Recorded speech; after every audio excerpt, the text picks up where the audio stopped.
Baik, untuk agenda selanjutnya akan ada sambutan dari Kak Doni Ardianto selaku Ketua Pelaksana acara bedah buku pada tahun ini. Kepada Saudara Doni, saya persilakan. Baik, terima kasih kepada Kak Dika atas kesempatannya. Assalamualaikum warahmatullahi wabarakatuh. Saya Doni Ardianto dari Ketua Pelaksana Bedah Buku LKM UNJ 2026. Kali ini saya untuk bedah buku kali ini mengusung tema mengurai RO 404 Suara Tidak Temukan. Buku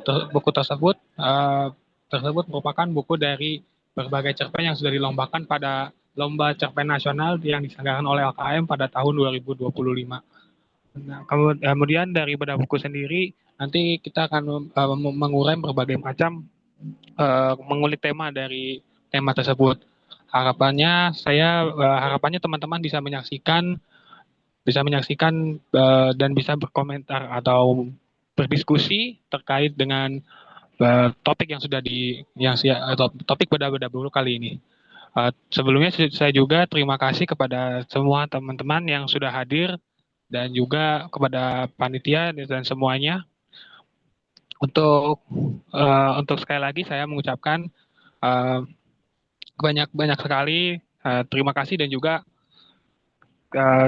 dan juga kita juga apa ya kita sering juga melakukan namanya kita juga berdiskusi kali ini langsung saja ya.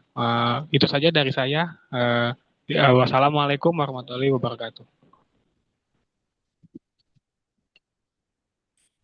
Waalaikumsalam warahmatullahi wabarakatuh. Terima kasih kepada Kak Doni atas sambutannya. Selanjutnya, kita akan beranjak ke acara utamanya nih, yakni penyampaian materi bedah buku yang akan disampaikan oleh Kak Edward Horace. Namun, sebelum itu, izinkan saya untuk menyerahkan agenda acara pada hari ini, acara utamanya, yaitu kepada moderator kita, yakni Kak Salsabila Azahra. Apakah Kak Rara sudah di ruang Zoom?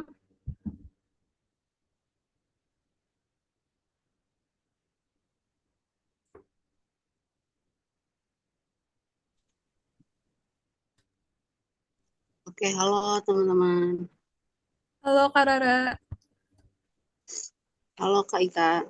Sebelumnya maaf, ada kendala. Oke, terima kasih kepada Pewara yang sudah mempersilahkan saya untuk memandu acara diskusi kali ini. Jadi diskusi kali ini kami akan membahas atau mempreteli buku tentang yang topiknya itu kebebasan berekspresi. Judulnya 404 Suara Tidak Ditemukan.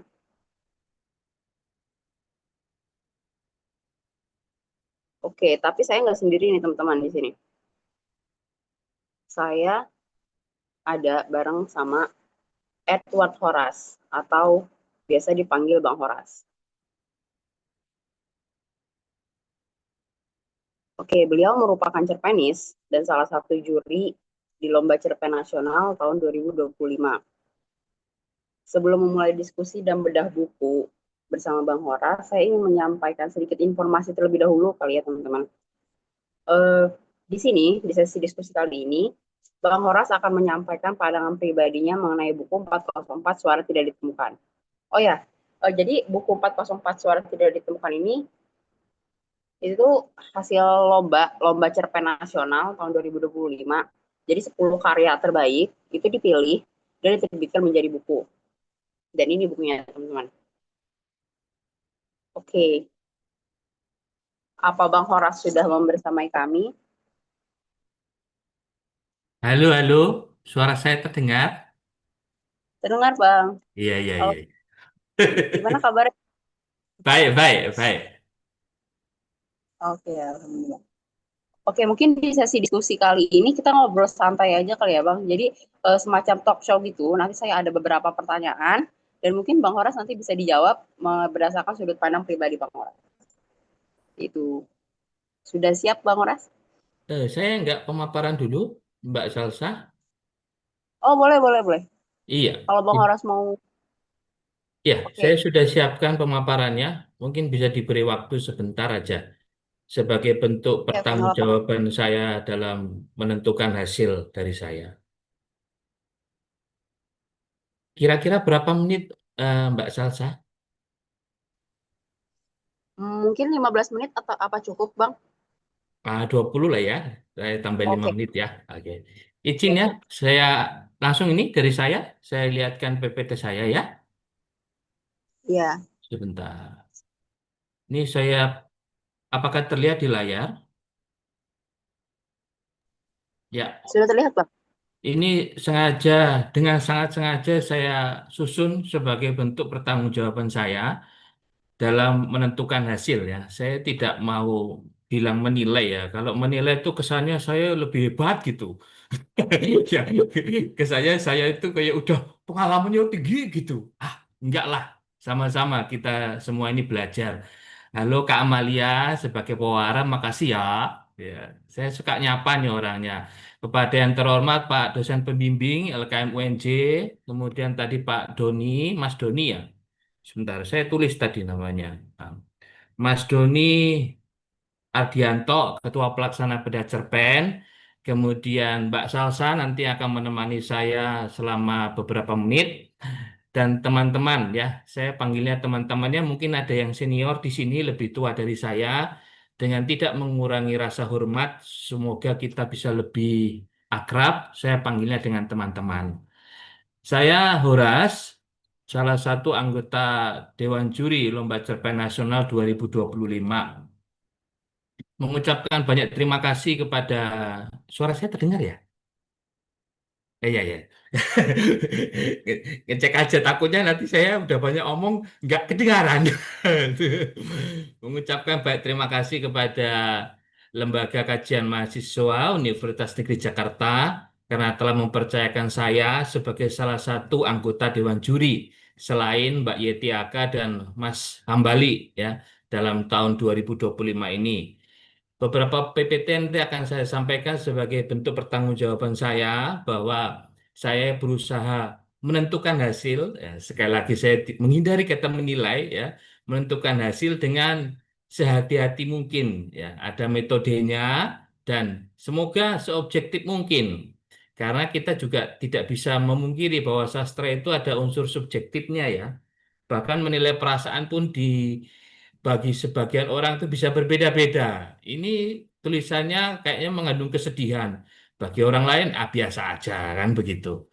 Nah itu. Jadi perkenalkan saya Horas, panggil saja Horas. Nanti kalau mau mau kenalan lebih jauh siapa saya ada di Google lah ya, cari aja. Saya anggota Dewan Juri Cerpen Nasional 2025.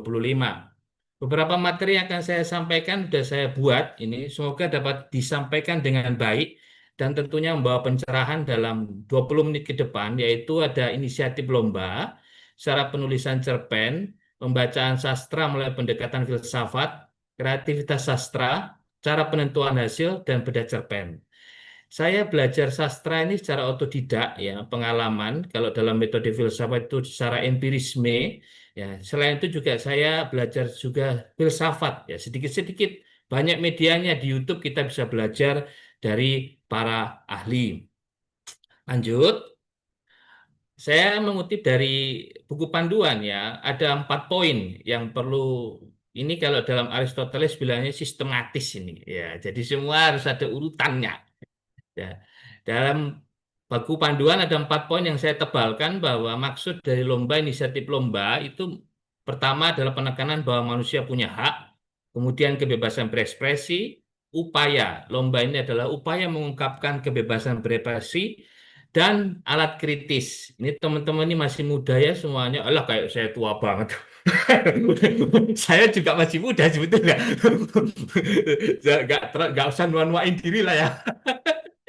Saya juga masih muda sebetulnya. Cuman ya selisih umur gak jauh beda lah sama temen-temen ya. Paling 1-2 tahun gitu. Tapi muka nggak bisa bohong ya. Muka nggak bisa bohong.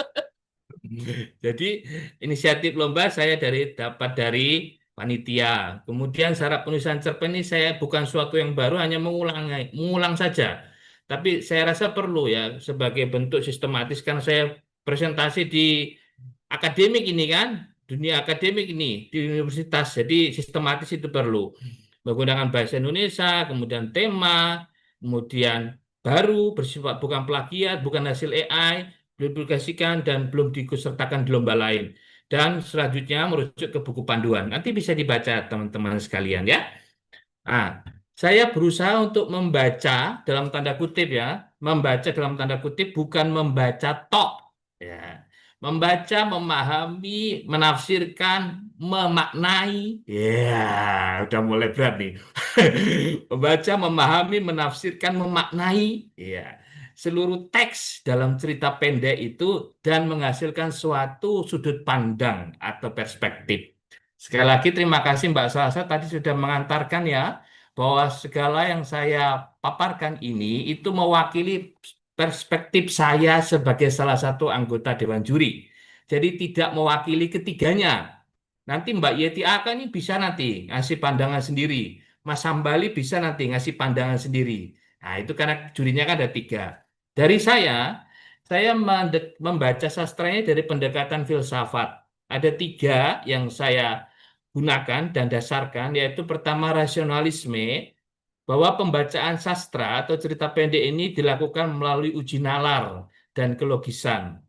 Kemudian yang kedua empirisme, bahwa pembacaan sastra cerpen ini sebentar akan dilakukan melalui pengalaman indrawi manusia, mata, hidung, dan seterusnya, serta pengalaman yang telah dilalui oleh manusia dalam kehidupan sehari-harinya. Dan yang ketiga adalah kritisisme. Pembacaan sastranya dilakukan penggabungan antara kekuatan nalar yang ada di otak dan pikiran dengan pengalaman indrawi yang ditemukan oleh manusia. Ini ya, udah mulai berat ini ya. Semoga nggak berat lah ya, nggak berat. Untuk beberapa menit ke depan, 20 menit ke depan. Karena saya kalau menilai, sekali lagi bukan menilai ya. Ini mulut ini nih, menilai mulut maunya. Jangan menilai, menentukan hasil. Supaya tidak terlalu tampak apa ya, profesional atau senior atau ahli saya. Saya enggak lah. Kita sama-sama belajar ini. Saya pantang sekali ya menggunakan kata menilai ya, menentukan hasil. Ya, semoga mencerahkan. Dasarnya ini pendekatan filsafat. Ini Immanuel Kant yang mencetuskan ya. Rasionalisme, empirisme, dan kritisisme. Kemudian saya ingin mengajak teman-teman untuk berpikir ya, berpikir mendalam tentang sastra. Bahwa kita dalam menentukan hasil dalam membaca sastra itu berbeda dengan ilmu eksakta. Yaitu kalau misalnya contoh matematika, 1 tambah 1 2, nanti diuji oleh orang lain ya hasilnya sama. 1 tambah 1 itu adalah 2. Tetapi kalau sastra ini, itu bisa memiliki penafsiran berbeda.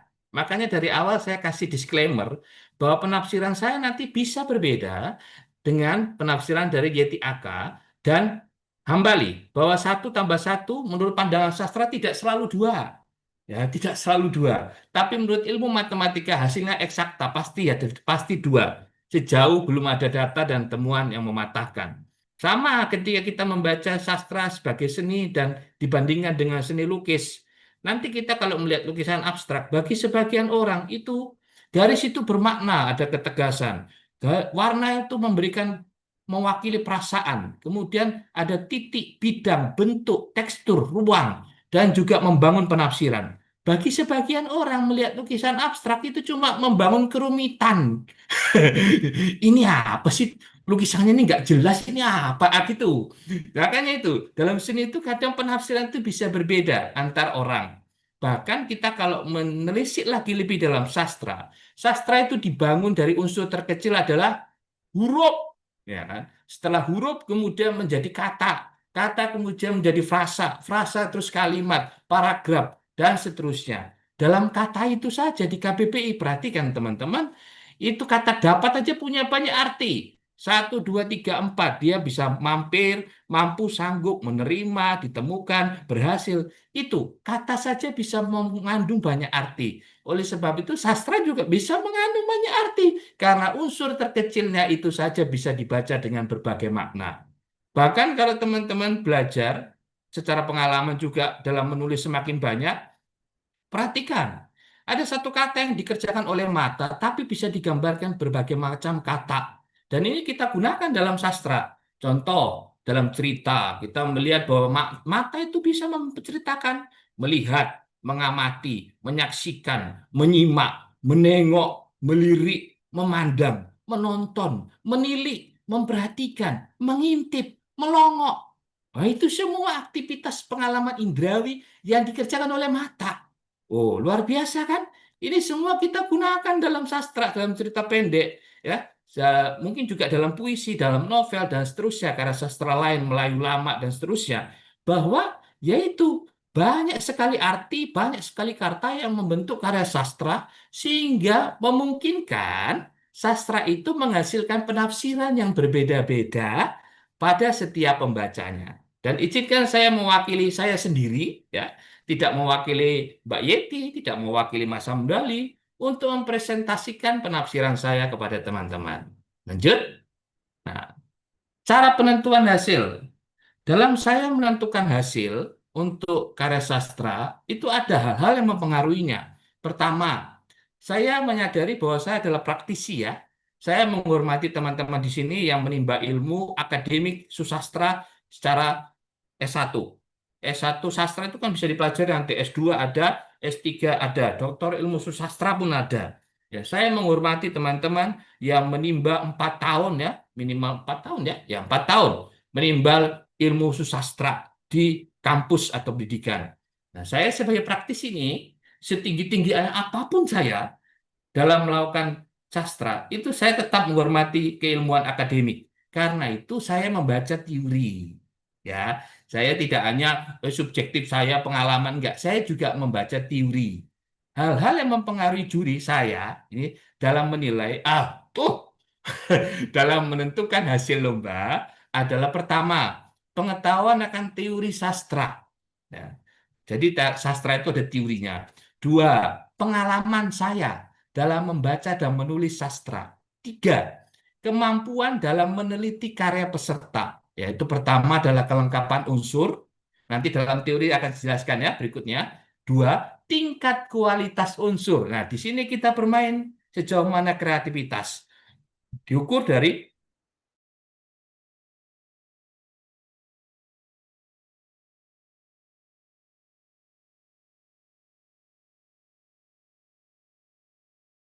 ini bahkan sudah ahli.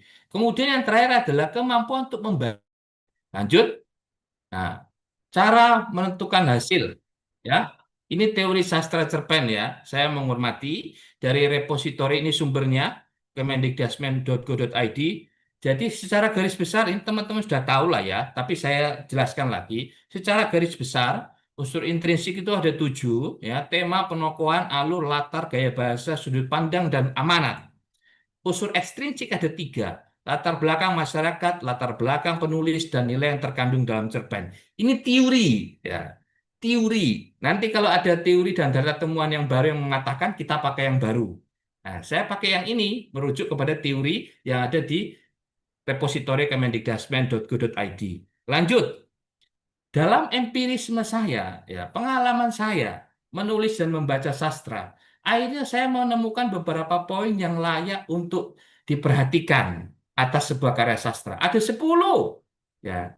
Kan saya kalau dikasih kesempatan untuk menjadi juri, kalau saya dibebaskan untuk bagaimana menilai poin, saya akan memberikan 10 pandangan ini, perspektif. Yang pertama, orisinalitas karya.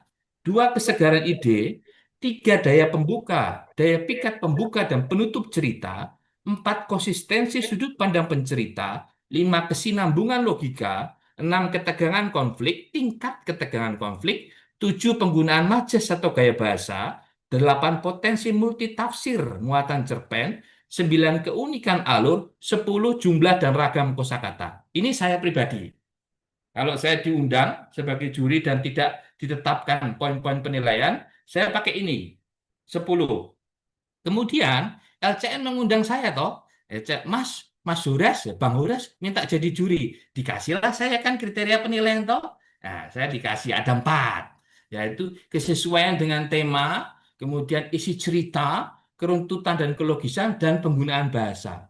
Nah, karena saya menghargai keilmuan, kemudian saya juga menghargai empirisme saya, pengalaman saya selama menekuni sastra, serta saya menghargai kriteria yang sudah dikasih oleh teman-teman panitia LCN, maka saya membuat hubungannya.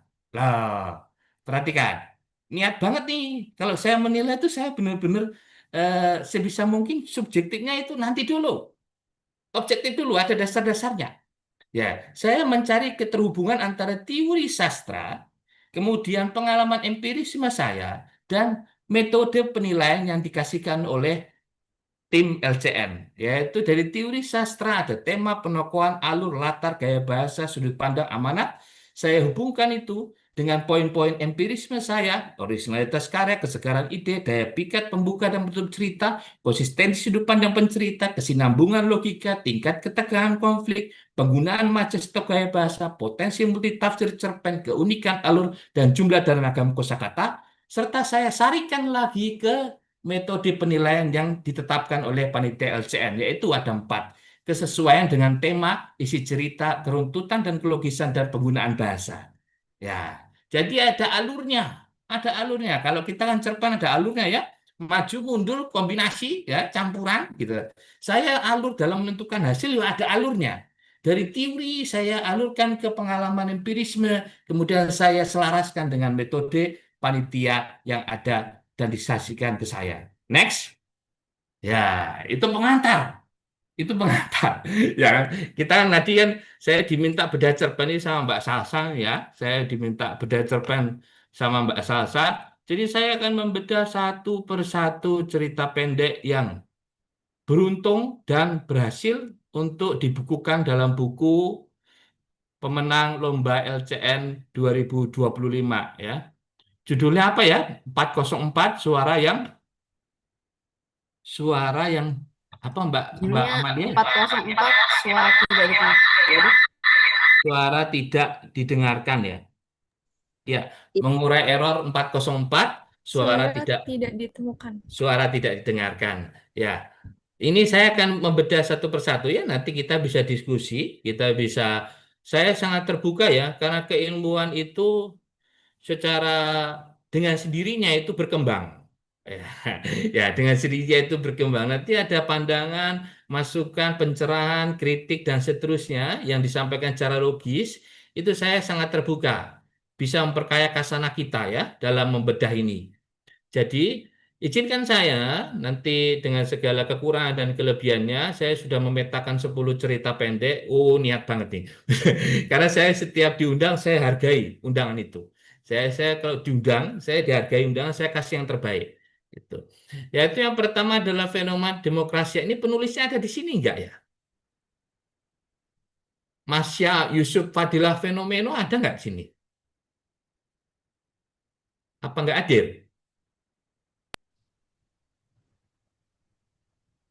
Sepertinya berhalangan hadir, Pak.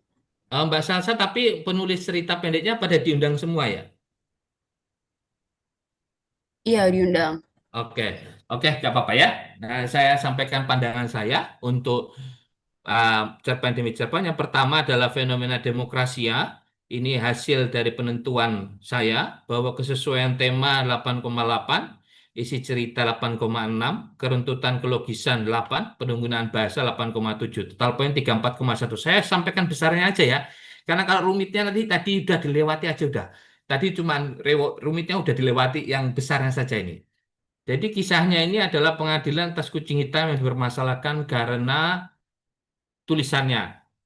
Pesannya yang saya dapat ya, ini sebetulnya banyak ya, tapi saya ungkit yang penting-penting saja, gitu ya. Penting-penting saja yang membekas gitu di saya ya. Nanti sekali lagi penafsirannya YTAK sama Hambali bisa aja beda, bisa berterima asal tadi berterima secara logis, kemudian juga dapat ada dasarnya, landasannya. Bahwa fenomena demokrasi ini mengingatkan kembali bahwa sastra adalah alat perlawanan. Sebetulnya teman-teman, kalau sastra adalah alat perlawanan, itu kredo yang sudah lama sekali. Ya, itu bukan sesuatu hal yang baru. Ya, kalau teman-teman baca karya sastra yang tahun-tahun lalu jebot gitu ya, yang udah lama itu bukan sesuatu yang baru. Bahwa sastra adalah alat perlawanan itu kita semua kayaknya sudah bukan rahasia lagi tuh ya, bukan rahasia lagi tuh. Dalam konteks menyuarakan kebenaran. Kemudian ini saya membaca pesannya ini dalam konteks cerita pendeknya ya. terbaca, kemudian membela kebenaran sampai mati dengan tidak kompromi. Terbaca dari si kucing hitam itu merelakan dirinya bunuh diri dalam kebenaran daripada diadili oleh yang sudah berkompromi. Ya, itu pembacaan saya. Saya tidak akan mengulas semua, nanti nggak dibaca cerpennya nanti. Nanti sudah dibukukan gitu kan, terus saya cerita semua gitu. Alah nggak usah baca lah, udah diceritain Bang Ur. Ya gitu. Makanya saya intinya aja ya. Nanti kalau semua saya cerita ini, jadi misalnya panitia ngasih bukunya ini, aku udah tahu ceritanya, udah dikasih sama Bang Uraya gitu, nggak usah.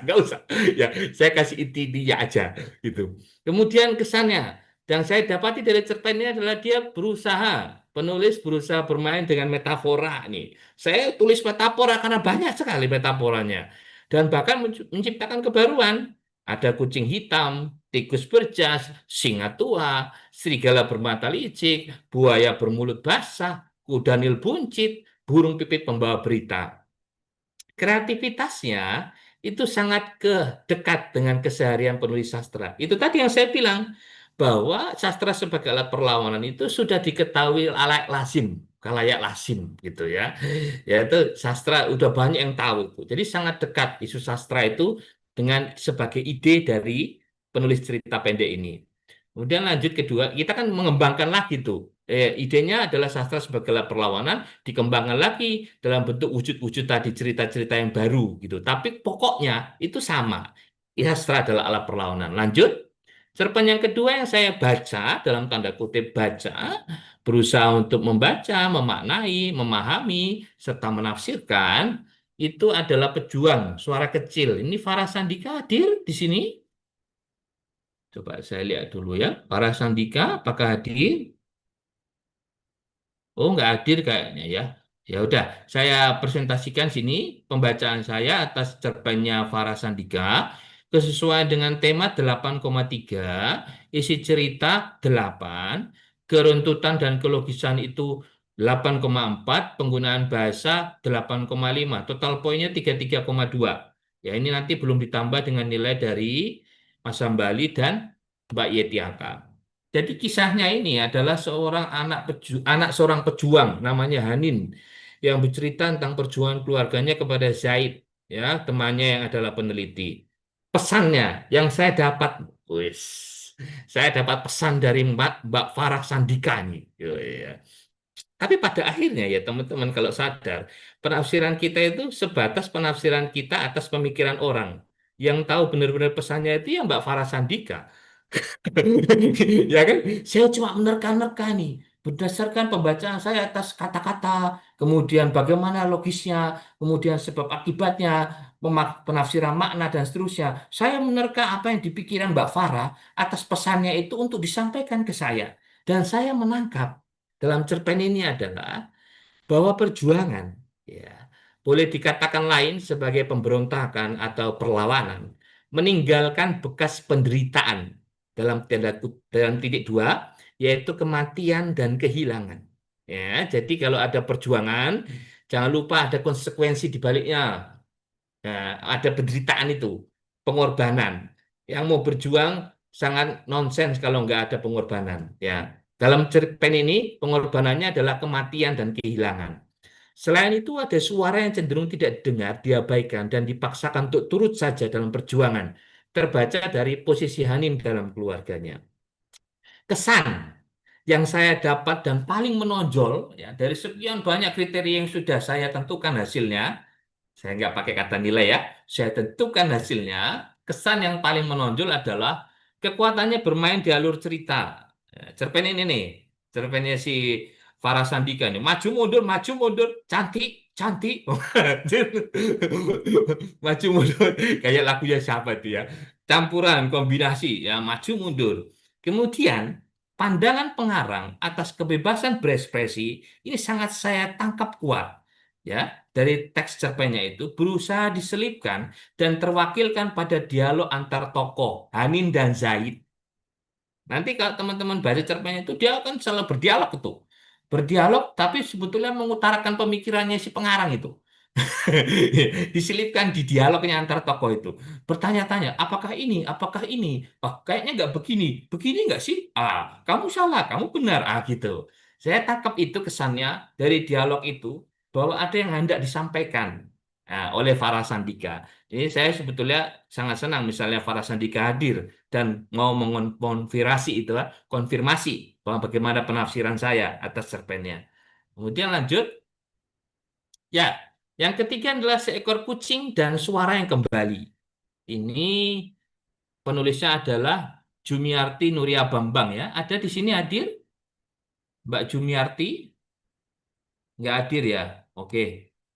Oke, dari saya itu penilaian penentuan hasilnya itu temanya kesesuaian 7,5, isi cerita 7,5, keruntutan dan kelogisan 7,2, penggunaan bahasa 7,3. Kisah.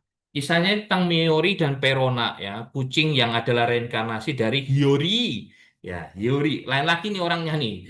Jadi ada imajinasi hayalan tingkat tinggi nih.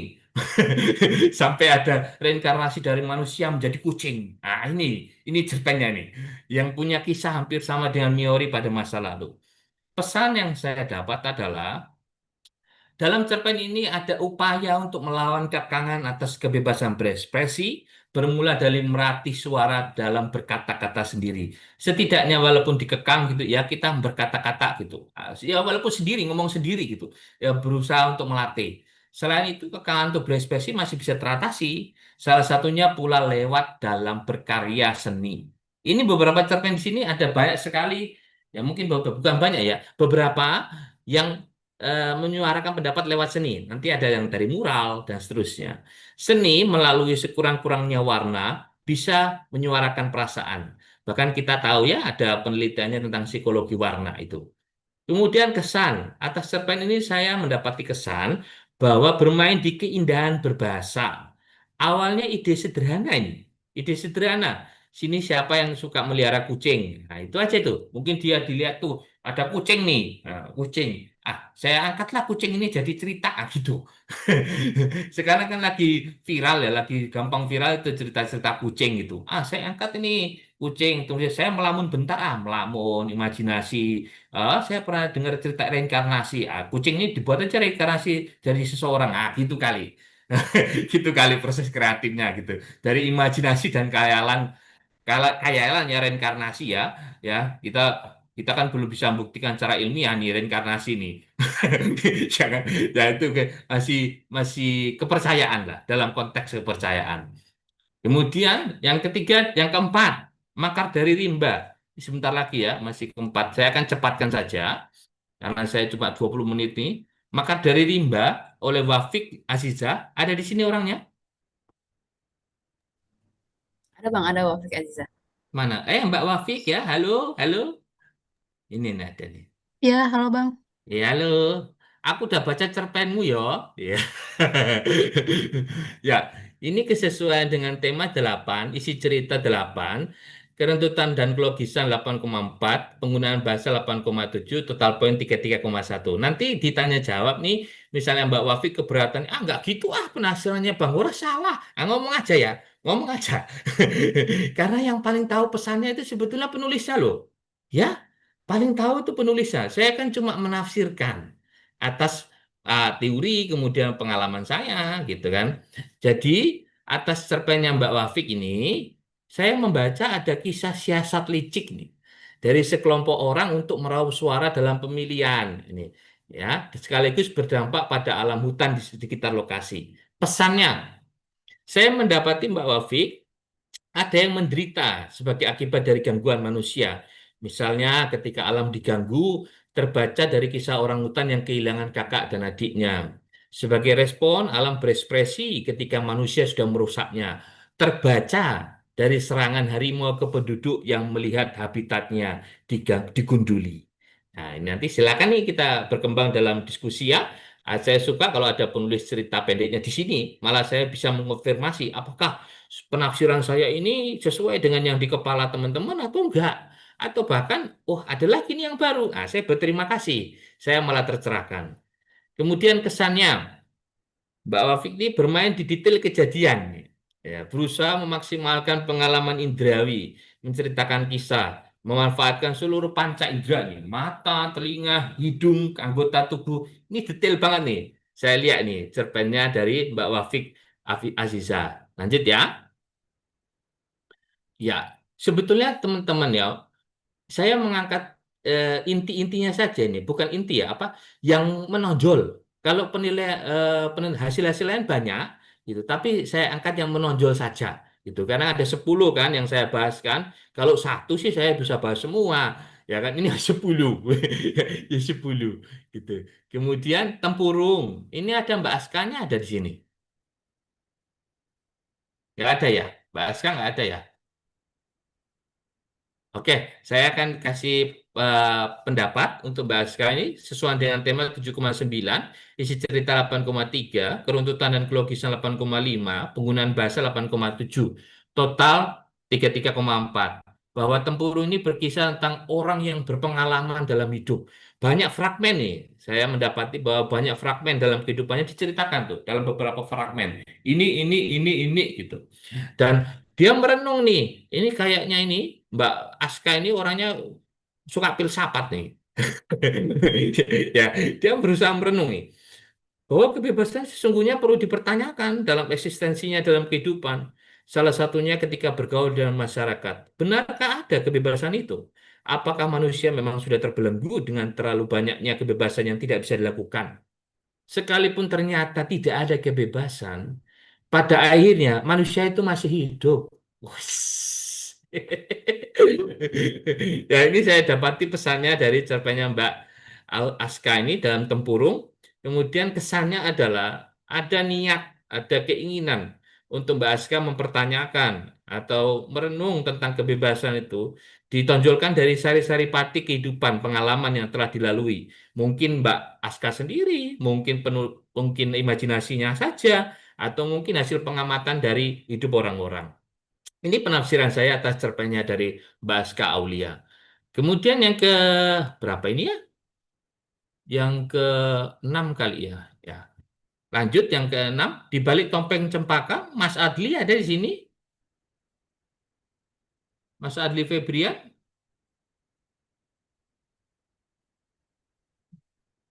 nggak ada ya? Oh ya udah. Saya membaca cerpennya Mas Adli Febrian ya dengan hasil penafsiran berikut. Untuk kesesuaian dengan tema itu 8,5, isi cerita 8,4, keruntusan dan kelogisan itu 8,6, penggunaan bahasa 8,7, total poin 34,2. Kisahnya nih, kisahnya ini sebetulnya dekat dengan sehari-hari kita nih, ya, tentang ibu rumah tangga yang mengekspresikan hidupnya dalam tulisan fiksi dengan nama pena Cempaka. Ya, kita sebetulnya tidak terlalu aneh ya kalau kita di semua menulis.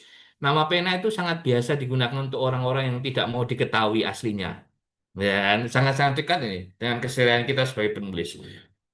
Pesannya, saya mendapati ada cara untuk membebaskan diri dalam kekayaan berekspresi di dunia nyata yang bila diamati ternyata itu kita tuh buahnya loh. Kalau teman-teman perhatikan dalam kehidupan bermasyarakat, kehidupan bernegara, sosialisasi dengan teman, itu banyak sekali yang kita jaga. Ya kan? Etika dan seterusnya, nilai-nilai yang tidak terlihat itu ternyata setidaknya itu membuat kita itu terkekang ekspresinya.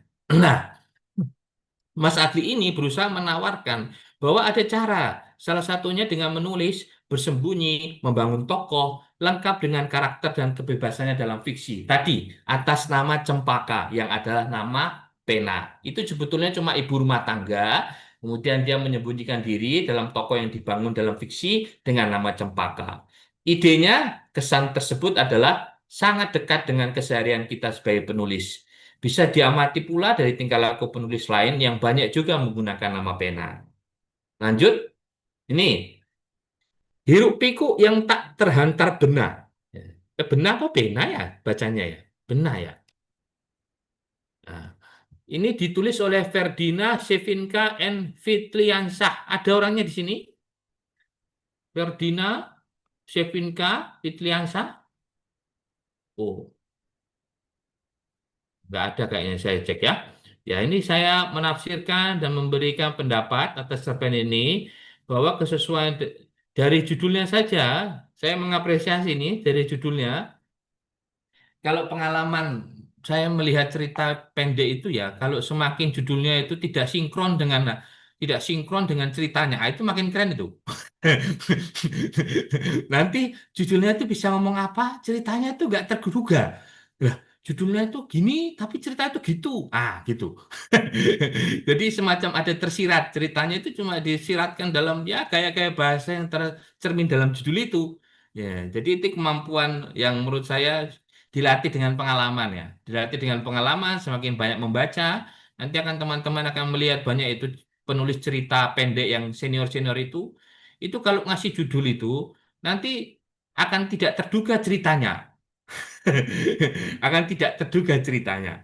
Ya, kesesuaian dengan tema 9, isi cerita 9,2, keruntutan dan kelogisan 8,9, penggunaan bahasa 9,5, total poin 36,6. Ini termasuk yang saya jagokan ya. Ya, saya jagokan ini. Hiruk pikuk yang tak terhantar bena. Kisahnya itu tentang nelayan tunarungu yang menyuarakan perlawanan dengan bercerita melalui tulisan kepada laut, di mana manusia sudah tidak terdengar lagi, sudah tidak mendengar lagi dan terlalu bising. Laut itu tidak pernah mematahkan dia dalam berargumentasi, dalam berpendapat dia tidak pernah memotong laut itu, si nelayan itu. Ya, pesannya adalah bahwa kebebasan berekspresi tidak hanya digemakan terbatas pada suara verbal yang didengar, melainkan bisa termasuk tulisan yang mengandung kata-kata, yang penting pesan perjuangan tersampaikan. Ini berbicara sarana, ya. Kemudian kesannya ada kekuatan pada dialog yang manusiawi antar tokoh serta mengandung penggalian akan makna yang mendalam. Saya membaca cerpen Hiruk Pikuk ini benar-benar untuk belajar jadi manusia, benar-benar. Banyak makna yang saya dapati. Ya, saya harus akui bahwa Hiruk Pikuk yang tak terhantar bena ini berusaha menggali makna akan kehidupan manusia. Nah, tidak hanya sekadar cerita gitu, ya, deskripsi dan seterusnya, pengalaman indrawi, tapi menggali makna. Nah, ini luar biasa nih, menggali makna akan bagaimana sih kehidupan manusia yang seharusnya, yang sebaiknya, yang sepatutnya, begitu. Ya, karena kita paham kan ya, sastra itu kan salah satu dari rumpun ilmu humaniora ya. Selain sastra ada apa lagi? Filsafat, seni, sejarah, bahasa. Ya, itu rumpun ilmu humaniora itu termasuk dengan sastra yang membahas tentang ya kemanusiaan. Ya, kalau dalam dalam filsafat itu istilahnya humanisme, humanisme. Ya, lanjut ya. Ya, ini yang jadi judul buku nih. Yang jadi judul buku 404, suara tidak ditemukan, ya kan? Lulu Utami. Ya, ini kayak sepertinya ini kuat nih di dua penilai lain nih, di dua juri yang lain nih, di antara Mbak Yeti Aka sama Mas Sambali kuat nih. Di saya nih, ya secara secara penentuan hasil di saya, ya tidak terlalu menonjol lah, tidak terlalu menonjol seperti yang lain. Kesesuaian dengan tema 8, isi cerita 7,8, keruntutan kelogisan 7,4, penggunaan bahasa 7,2, total poinnya 30,4. Kisahnya ini memang relevan dengan kekinian, yaitu, sebentar, Mbak Lulu Utami ada nggak ya di sini ya? Tak cek dulu. Mbak Lulu Utami nggak ada ya? Oh ya nggak ada. Ya, ini saya presentasikan ya pendapat saya ini. Oh ini ada nih peserta Mbak Lulu Utami nih yang ada gambarnya apa? Lagi baca buku Ciwi ya. Nah, cerpennya Mbak Lulu Utami ini lebih menekankan pada kondisi kekinian, fenomena yang bisa ditangkap oleh indrawi untuk diteliti. Keunggulannya di situ, yaitu kisah tentang fenomena penggunaan kecanggihan teknologi, ya kita berkata sekarang adalah dalam bahasa algoritma, untuk menyuarakan sesuatu dan mampu memengaruhi pemikiran manusia lewat bahasanya. Jadi keseharian kita tuh kalau misalnya menggunakan gawai itu ya, scroll dan sebagainya itu secara tidak langsung itu sedikit banyak memengaruhi pemikiran kita. Ya, bahasa-bahasa algoritma, algoritma dan seterusnya ya dekat sekali dengan kita sehari-hari. Bahwa saat kekinian, pesan yang saya dapat, pas bahasa sebagai perantara kebebasan berekspresi sudah masuk ke ranah teknologi, sehingga amat perlu diperhatikan apa-apa pesan yang dibaca dalam genggaman teknologi karena dapat memengaruhi pemikiran manusia. Ya, dalam gawai teman-teman nih sehari-hari nih tanpa sadar itu ya dengan sendirinya Anda baca apa nanti mengaruhi itu bisa mengaruhi ini nih pemikiran. Maka dijaga. Apa kalau mau pemikirannya positif ya banyak-banyakin yang positif kan gitu. Kalau pemikirannya negatif ya nanti sedikit banyak juga terpengaruh dari apa-apa yang dibaca ya. Kesannya adalah ide yang relevan dengan kekinian dan berusaha membangun imajinasi. Ya, saya melihat membaca masa depan, nih, teknologi kecanggihan di masa depan, serta memperkirakan situasinya. Ya, dengan tetap menilai atau melihat pengaruhnya terhadap kehidupan manusia lewat berbahasa itu. Bagaimana bisa membentuk pemikiran manusia lewat bahasa-bahasa dalam kecanggihan teknologi, salah satunya algoritma. Ini cerpennya eh, ada unsur masa depannya begitu. Ada sedikit penerawangan. Nanti jauh ke depan kita akan seperti apa? Nah, ini mempunyai kemampuan imajinasi penerawangan nih, Mbak Lulu Utami. Berusaha menggambarkan ke depan itu seperti apa dengan teknologi yang maju dan dalam bahasanya itu bagaimana bisa memengaruhi pemikiran manusia. Woi, jos ini. Cerpennya dari Mbak Lulu Utami. Kemudian lanjut ya, burung di sangkar emas, kuda di padang rebus. Sedikit lagi saya selesai ya, mungkin sedikit overtime ya, nggak apa-apa. Tapi nggak apa-apa ya, di sini ya. Eh, Burung di sangkar emas, kuda di padang rumput. Nah, saya kalau sekali diundang di acara manapun, pasti saya kasih yang terbaik. Ya, Navia Mahesa, ada orangnya di sini. Navia Mahesa. Saya cari dulu ya, Navia Mahesa. Ada. Ada yang, halo Mbak Navia. Dio. Ah, Mbak Navia Maesa, ini cerpennya burung di sangkar emas, kuda di padang rumput ini analogi ya. Judulnya pakai analogi, perbandingan ya. Kesesuaian dengan tema 8,4, isi cerita 8,9, keruntutan dan kelogisan 8,7, penggunaan bahasa 7,9, dari saya 33,9. Kisahnya ini perjuangan tentang keberanian seorang wanita pemberontak. Ya, wanita pemberontak dan temannya yang melawan kekuasaan kerajaan lewat tulisan, meskipun harus menderita dan kehilangan kenyamanan dalam hidupnya. Sekali lagi teman-teman ini walaupun cuma kisah fiksi ya, tapi dalam dunia nyata memang terjadi bahwa setiap perjuangan itu pasti memerlukan pengorbanan. Ya nggak ada itu, ya, perjuangan nggak ada berkorban, nggak ada itu mustahil itu. Yang mesti berjuang ada korbannya. Mau korban perasaan, korban waktu, korban tenaga, korban pikiran, nah itu berjuang, ya kan? Tapi nggak kelihatan aja. Ah, yang paling kelihatan apa? Korban duit. Yang kelihatan paling kelihatan apa? Korban duit itu paling kelihatan. Tapi kita secara nggak sadar itu kita udah korban waktu, korban tenaga, korban pikiran, korban perasaan. Nah itu di cerpen fiksi ini ada itu bahwa penderitaan yang akan dilalui ketika perjuangan dilakukan. Pesannya bahwa kebenaran untuk bersama dan memihak rakyat lebih penting daripada kenyamanan yang tertutup kebusukan oleh sekelompok orang. Ya, ini pesan dari cerpennya dari Mbak Maesa ini ya, Mbak Navia Maesa. Kesan, saya menangkap ada nilai heroik, heroik yang memperjuangkan kepentingan rakyat dan masih sangat dinantikan sekarang-sekarang ini. Lanjut ya. Eh, Terakhir nih, kayaknya terakhir nih, ya. Jeritan Dinding Kota, Mbak Niluh Putu Febia Damayanti hadirkah? Kita lihat dulu. Niluh Putu Febia Damayanti. Oh, nggak hadir ya? Oke, nggak apa-apa ya. Saya baca cerpennya, saya tafsirkan. Kesesuaian dengan tema 8,5, isi cerita 8,2, keruntutan dan kelogisan 8,5, penggunaan bahasa 8,4, total poin 33,6 dari saya. Kisahnya, kisahnya adalah tentang anak aktivis yang menyuarakan perlawanan lewat seni mural. Tadi ada juga ya serupa ya, seragam juga. Perlawanan tidak hanya lewat kata, tidak hanya lewat suara verbal, bisa lewat tulisan yang dibubuhi kata-kata, bisa juga lewat seni, gambar, lukisan dan seterusnya. Ini salah satunya, yaitu lewat seni mural. Pesannya adalah seni bisa digunakan untuk kebebasan berekspresi selain mengandung keindahan. Kesannya adalah semangat perjuangan selalu bisa ditonjolkan, asal mau, melalui berbagai cara. Salah satunya seni. Ya, kita bisa melihat selalu ada cara pada setiap kekayaan ekspresi. Sekali lagi, bila mau mencari.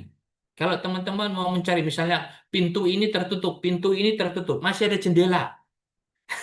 Ya, masih ada jendela. Ada jendela masih tertutup, masih ada lubang di atas rumah. Nah, itu pakai analogi saya. Bagaimana sesuatu bisa masuk ke dalam rumah, lubang itu masih ada. Nah, ya, jadi teman-teman kalau mau ditarik dalam dunia nyata nih, bahwa kalau ada mau usaha aja, pasti ada jalan. Ya, selama mau berpikir tadi, mau mencari gitu. Ini yang mau disampaikan juga bahwa seni itu bisa menjadi salah satu cara ketika kita tidak bisa ngomong, ketika kita tidak bisa menulis, ngelukis. Ya kan, kelukis atau apa, menggambar atau apa, bernyanyi, ya kan, seni itu kan memahat, seni pahat dan seterusnya. Lanjut, penutup. Iya, ya, udah mau jam 11. Kalau saya itu kalau presentasi emang lama ya. Maaf ya, maaf sekali banget. Tapi saya cuma satu niat, saya kasih yang terbaik. Ya, saya kasih yang terbaik kalau diundang. Bahwa catatan penutup adalah ini penting untuk dibaca, dipahami dan dimaknai serta semoga dilakukan. Ya, semoga dilakukan. Karena ini penting ya. Sastra sebagai ilmu humaniora kan mempelajari nilai-nilai kemanusiaan. Nilai-nilai kemanusiaan itu kan maksudnya baik, patut menjadikan manusia lebih seutuhnya dan beradab jika dilakukan. Ya, jika dilakukan. Kalau enggak kita cuma belajar teori. Nanti kalau ada istilah orang, teori, nah, ngelakuin kagak. Kan gitu. Nah, ngelakuin kagak, teorinya kenceng kan gitu. Bahwa sastra berusaha mengekspresikan jiwa manusia. Dan kiranya, sampai kata kiranya kenapa? Supaya tidak ada paksaan. Ini timbul dari kesadaran sendiri. Ya, saya tidak memaksa teman-teman, tapi harapan saya ini timbul dari kesadaran individu sendiri. Kiranya nilai-nilai yang tertulis dalam sastra, dapat diaplikasikan dalam kehidupan nyata, sehingga, ini penting ya, terakhirnya, anak kalimat terakhir, sastra berhasil membuat manusia menjadi seutuhnya. Ya, sastra berhasil membuat manusia menjadi seutuhnya. Jadi nanti kalau misalnya ada cengeng gitu, kita tidak lagi bilang orang sastrawan jangan cengeng. Karena cengeng itu ya kadang ya juga, oh manusia perlu menangis kok. Iya loh, ya manusia perlu menangis, itu mengekspresikan emosinya kan begitu. Kadang kalau positivisme kan, jangan cengeng itu, lemah itu lemah. Nah, ya kalau kita memahami manusia dengan keutuhannya, dengan keberadaannya, bahwa dia bisa menangis, silahkan menangis. Kan begitu. Itulah demikian teman-teman yang bisa saya sampaikan sebagai salah satu anggota Dewan Juri Lomba Cerpen Nasional 2025. Saya mengucapkan banyak terima kasih atas undangannya pada hari ini. Semoga saya mendoakan LCN, Lembaga Kajian Mahasiswa dapat terus berkiprah ya dalam dunia sastra Indonesia sebagai salah satu organisasi kemahasiswaan yang memberikan dampak ya, melatih teman-teman menulis, kemudian mencerahkan dan seterusnya, bahkan bisa termasyur ya se-Indonesia. Mbak Salsa, halo. Halo, Halo Mbak Salsa, apakah masih online? masih. Ah Suara saya iya, terdengar. ya. Demikian Mbak Salsa, saya mohon maaf ya kalau misalnya, bukan kalau misalnya kayaknya nggak ada. Saya mohon maaf atas kesalahan saya. Gitu. Saya mohon maaf atas kesalahan saya. Karena kenapa ya? Kalau kita bilang, kalau misalnya manusia itu kan pasti punya salah. Kalau misalnya itu memungkiri dia tidak bersalah, kan begitu. Oh, repot banget sama saya. Saya mohon maaf atas kesalahan saya selama lebih dari 20 menit ini. Kesalahan saya adalah melanggar batas waktu yang sudah disampaikan ke saya. Dan semoga bermanfaat. Kita buka sesi diskusi tanya jawab. Saya serahkan ke Mbak Salsa. Oke, nggak apa-apa Bang. Lewat waktu sedikit nggak masalah. Yang penting pembahasannya ini benar-benar dari Bang Horas itu benar-benar berbobot dan membuka insight banget sih Bang. Terima kasih Bang Horas. Iya, ya, Saya ada monggo-monggo. saya ada beberapa pertanyaan sedikit ya Bang. Ini Hmm. kan Bang Horas sebagai salah satu juri di LCN. Bisa dibilang Bang Horas juga punya peran nih terhadap lahirnya buku 404 Suara Tidak Ditemukan ini. Nah, sebagai dewan juri, kira-kira selama penilaian itu, selama memberikan hasil, Bang Horas memberikan hasil, apakah ada pola keresahan tertentu yang berulang kali itu muncul di cerpen-cerpen peserta lomba, Bang? Ya, begini. Saya akan menyampaikan bahwa kita kan sudah ada maksud dari tujuan ini. Saya tampilkan lagi ya. Nah, ini di inisiatif lomba ini kan ada dari panduan buku LCN nih, ya, kebebasan berekspresi. Nah, udah dijelaskan sebagai tema juga. Dan saya menangkap bahwa sebagian besar lah ya, sebagian besar ya, bahkan terutama untuk 10 cerpen ini, itu memang menyetujui adanya kekangan berekspresi ya dalam cerpennya ya sekali lagi saya menentukan hasil pandangan penafsiran ini atas cerpennya entah nanti bagaimana pribadinya dengan sikapnya di luar sana saya nggak tahu itu ya jadi sebatas cerpennya ini saya membaca bahwa ada kesepakatan atau kesatuan pemikiran dan pandangan dari penulis terkait dengan memang dalam kehidupan nyata ada kekangan dalam berekspresi yang itu kita perlu cari solusinya bagaimana caranya beberapa berhasil menyampaikan solusinya beberapa juga hanya bisa menceritakan sampai pada kesedihannya. Jadi cuma deskripsi, deskripsi sampai kesedihannya selesai, tapi solusinya kagak ada. Misal tadi contohnya kayak ini solusinya seni, itu memberi solusi tuh lewat seni dan sebagainya. Ada beberapa dari keseluruhan cerpen yang saya baca ya tidak hanya 10 ya. Dari kan kita dikirim banyak banyak itu ya Mbak Salsa berapa itu. Saya baca di situ ada yang cuma deskripsi sampai kesedihan saja tanpa memberikan solusi, ada yang berhasil juga menawarkan solusi, salah satunya lewat seni. Demikian Mbak Salsa. Oke, baik. Karena emang di buku antologi 404 ini ada 10 cerpen dengan 10 penulis berbeda. Jadi di dalam satu buku pembaca bisa menemukan 10 pemikiran yang berbeda juga gitu ya, Bang ya. Iya. Ada sedikit satu pertanyaan lagi dari saya. Mungkin habis ini kita buka pertanyaan untuk peserta kali ya, Bang. Iya, iya, silakan. Oke, menurut Bang Horas sebagai penulis atau pembaca nih ya Bang, kira-kira sastra ini sejauh mana sastra boleh mengambil peran dalam politik? Atau mungkin menurut Bang Horas, sastra sama politik atau karya seni sama politik itu dipisahin aja gitu, karena itu dua ranah yang berbeda. Ya, begini. Ini saya akan mulai, saya masuk ke ini ya, definisi sastra di KBBI ya, supaya nggak terlalu subjektif saya. Ya, kalau sudah ada dasarnya kan nggak bisa dibantah. Saya bacakan teman-teman ini kalau bisa buka di HP ya KBBI ya, silakan cari definisi susastra sana. Ya, susastra adalah karya sastra yang isi dan bentuknya sangat serius, ya, berupa ungkapan pengalaman jiwa manusia yang ditimba dari kehidupan, kemudian direka dan disusun dengan bahasa yang indah sebagai sarananya, sehingga mencapai syarat estetika yang tinggi. Ya, saya ulangi sekali lagi ya. Susastra adalah ini karena kita kadang-kadang ya berdebat dengan orang-orang itu tapi tidak berusaha mencari patokannya. Cari dulu patokannya dulu, nanti kita baru membacanya kan begitu. Ya, ada landasannya gitu. Kalau cuma debat-debat pandangan ya semua bisa berdebat. Ya kan semua bisa berpandangan. Tapi kalau mencari landasannya itu yang kita hargai sebagai keilmuan. Saya bacakan sekali lagi ya. Susastra adalah karya sastra yang dan isi dan bentuknya sangat serius, berupa ungkapan pengalaman jiwa manusia yang ditimba dari kehidupan kemudian direka dan disusun dengan bahasa yang indah sebagai sarannya sehingga mencapai syarat estetika yang tinggi. Pertanyaan Mbak Salsa adalah apakah dengan politik bisa? Dalam definisi ini tidak disebutkan bahwa kehidupan manusia di bidang apa. Ya kan? Semua ada. Ekonomi, ya, politik, nah, kemudian hukum, terus apalagi kemanusiaan dan seterusnya. Pada dasarnya semua bidang itu kan yang menjalankan manusia. Ya kan? Kita semua yang menjalankan itu. Dan ada ceritanya semua bidang itu. Cuman sastra ini tulisannya kan berbeda dengan tulisan artikel ilmiah ya.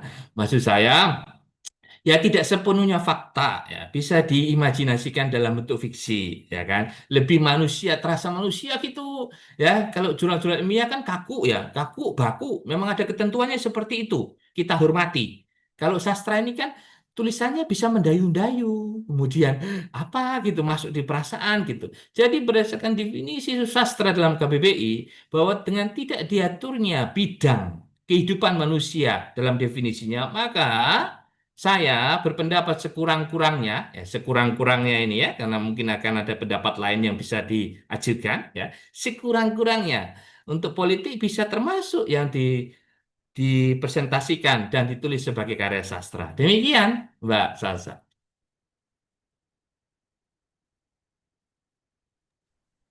Oke, karena emang sebenarnya kalau misalnya politik itu nggak sebatas permasalahan negara atau partai-partai doang ya, karena semua hal juga bisa dibilang termasuknya ke politik.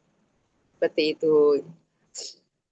Oke, kalau dari pertanyaan saya, karena dari tadi saya udah nanya juga ke Bang Horas, dicukupkan. Mungkin dari teman-teman peserta, jika ada yang ingin bertanya ke Bang Horas, bisa menggunakan fitur Raise Hand atau langsung diajukan pertanyaannya di kolom komentar ya. Saya Silakan. buka. Saya senang kalau ada Oke, ya. diskusi ya. Heeh. Ya. Biar ramai gitu ya Bang suasananya. Iya, biar hidup. Kita kan manusia nih. Bikin hidup ini ya, jangan. Iya. Jika teman-teman ada yang ingin bertanya, boleh langsung diajukan ya teman-teman pertanyaannya. Semoga tadi penyampaian saya sama bahasanya nggak terlalu berat ya. Nanti takutnya malah keberatan tadi. Jadi sangat serius ini ya pada bukunya. Monggo yang mau bertanya. Kalau ada tadi yang penulis-penulis cerpen yang mau klarifikasi penafsiran saya silakan. Kalau ada. Oh ya, kepada penulis-penulis yang hadir, mungkin ingin, karena kan karya sastra seperti yang tadi udah bilang Bang Horas itu multi tafsir ya, jadi pembaca satu nangkepnya ini, pembaca yang lain nangkepnya ini, tapi ternyata maksud penulisnya tuh nggak kayak gitu. Mungkin kalau misalnya penulisnya mau klarifikasi langsung, boleh banget nih dipersilakan kepada penulis-penulis yang hadir. Atau mau cerita proses kreatif juga nggak apa-apa, Mbak. Ya, silakan. Ya, gitu. Ya, Ini takutnya saya nggak ada yang nanya karena keberatan yang saya bawain gitu. Ayo teman-teman monggo.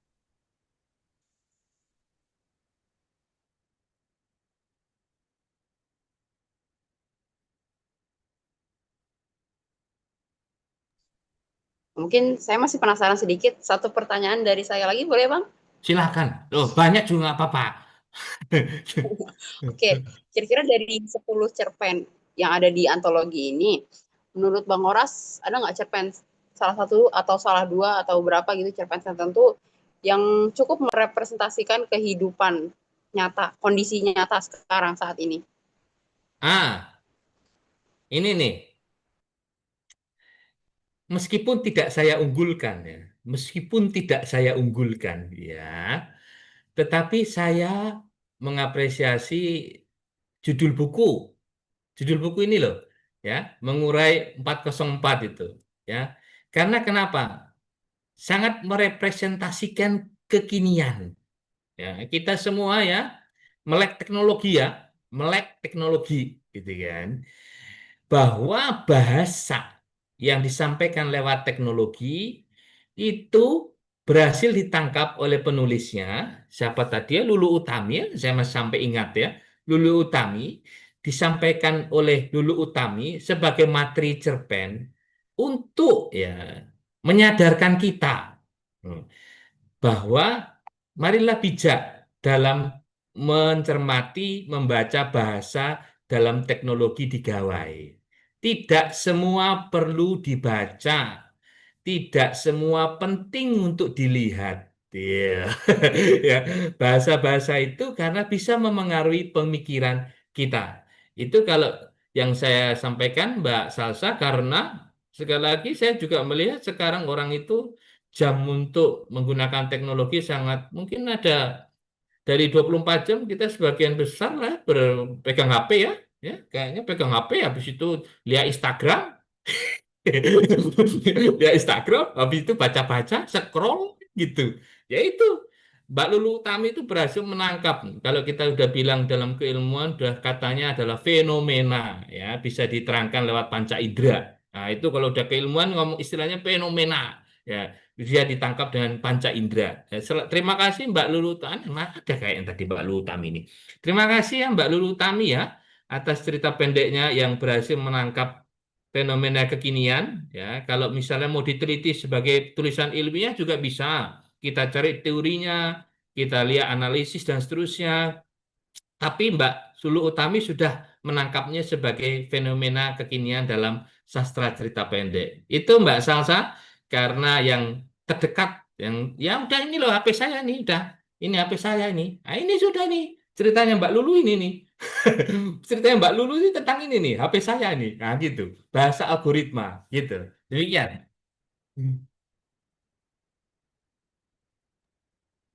Karena emang sekarang tuh teknologi emang udah nggak bisa lepas banget ya dari kehidupan sosial manusia. Nah, terus tim editor dari buku ini juga memutuskan untuk memilih judul cerpennya Kak Lulu Utami sebagai judul buku karena judul cerpennya tuh udah mewakili udah merepresentasikan keseluruhan isi cerpennya gitu Bang. Jadi cerpen-cerpen yang lain kayak sudah diwakili dengan judul ini. Makanya judul cerpen 404 Suara Tidak Ditemukan akhirnya diputuskan menjadi judul buku antologi. Seperti itu. Ya, selamat Mbak Lulu ya. Mana sih Mbak Lulu? Hadir kan ya? Selamat ya. Saya kalau orang sukses bahagia, saya senang ikut-ikutan bahagia saya. Iya, terima kasih. Sinyal Nah, saya ini. jelek. Oh iya, selamat Mbak Lulu. Ada lagi yang mau bertanya? Mungkin Oke, iya. Ya, kita kembali lagi ke teman-teman. Bagi yang ingin bertanya, langsung diajukan pertanyaannya ya, teman-teman. selamat ya Mbak Lulu. Ya, Mbak.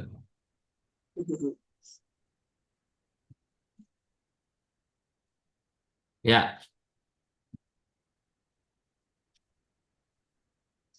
Oke, apa kita langsung ngobrol aja sama salah satu penulisnya? monggo monggo. Mas Doni nih angkat tangan nih. Monggo Mas Doni, Ketua LCN. Mas, Ya, baik, baik Bang Oras, terima kasih atas kesempatannya. Saya Doni Arbianto, izin bertanya Bang. Ya, mangga Saya mangga. tuh saya menggelitik, bukan menggelitik sih, apa sih, saya melihat tema judul buku bedah buku kali ini itu mengurai error 404 suara tidak ditemukan. Saya tuh kepikiran sama yang namanya itu pembungkaman suara itu kan udah banyak ya terjadi. Salah satu yang saya lihat itu tadi pagi saya lihat sosial media tuh ada yang dipolisikan tuh karena mengkritik gitu kan ya. Iya, Itu namanya Panji siapa saya kurang paham, tapi dia dipolisikan karena dia membuat kegaduhan dan dan diduga penistaan agama gitu. Nah, itu kan kalau saya kan tadi kan balik lagi ke sastra ya, di mana sastra itu kan nggak mungkin lepas dari namanya gaya-gaya bahasa yang mungkin bisa membuat satir. Itu kan juga Panji itu kan yang pelawak itu kan komika itu kan dia menggunakan bahasa-bahasa gituan ya. Nah, itu kira-kira menurut Bang Horas bagaimana caranya Bang Horas biar kita tuh kayak bisa bebas gitu. Biar nggak tema-tema seperti suara tidak ditemukan itu nggak ada gitu. Jangan sampai ada, nggak ada gitu. Harus ada gitu. Itu mungkin gimana caranya gitu Bang. Ya, terima kasih Bang sebelumnya. ya Mas Doni terima kasih ya. Aku sepakat ya sampaikan Mas Doni ya bahwa bahasa itu memang ya tadi saya udah kasih contoh ya. Definisi dapat aja banyak. Ya kan? Kan itu berbeda-beda tergantung konteks kalimatnya nanti. Ya kan? Dan konteks kalimatnya bagaimana dan seterusnya. Dan kita ya, teman-teman ini ya semua karena sekolah akademik ya ya kan? Sekolah di perguruan tinggi itu berbicara yang pertama mengedepankan bukti dulu. Nah, bukti, dokumen. Jadi jangan kita menyerang orang pakai prasangka, dugaan atau apa perasaan gitu. Nanti dulu, nanti dulu itu ya. Kita ngomongnya bukti dulu. Ada nggak tangkapan layarnya? Kemudian ada nggak bagaimana apa namanya kata-katanya dan seterusnya. Dan yang kedua kita menghargai kepakaran. Ya, teman-teman di sini ya. Sekarang kebenaran postur itu merajalela. Ya, merajalela. Ya, jangan lupa. Kebenaran postur itu merajalela. Itu cuma yang penting yakin, emosinya dapat, masalah bukti-bukti, data, fakta itu nanti lain. Nah, itu juga kita soroti. Itu juga kita soroti. Karena itu saya bilang bahwa nanti yang bisa menetapkan adalah sekali lagi ya pakar atau ahli bahasa yang menetapkan bahwa oh ini pernyataan ini itu ternyata bisa menyinggung, pernyataan ini ternyata bisa menghina dan seterusnya. Dan sekali lagi memang kalau misalnya teman-teman mau bersuara, memang difasilitasi ya. Kita ada juga di Majas itu namanya satir, ya. Teman-teman tahu lah ya. Udah satir, sarkas. Satir, sarkas itu. Itu kalau dibuat sebagai dasar pembenaran, kami cuma bersastra saja dengan satir dan sarkas. Itu bisa juga, gitu kan. Karena dalam bahasa itu ada majasnya, memang ada gitu. Tidak menyerang secara langsung, tapi dengan ya tadi saya kan sudah mengulas satu cerpennya metafora itu. Yang ini loh saya kasih tahu nih. Ini ya tekniknya ini ya. Saya udah mengulas tadi cerpen yang pertama ya, bahkan dia berusaha menciptakan metafora-metafora baru.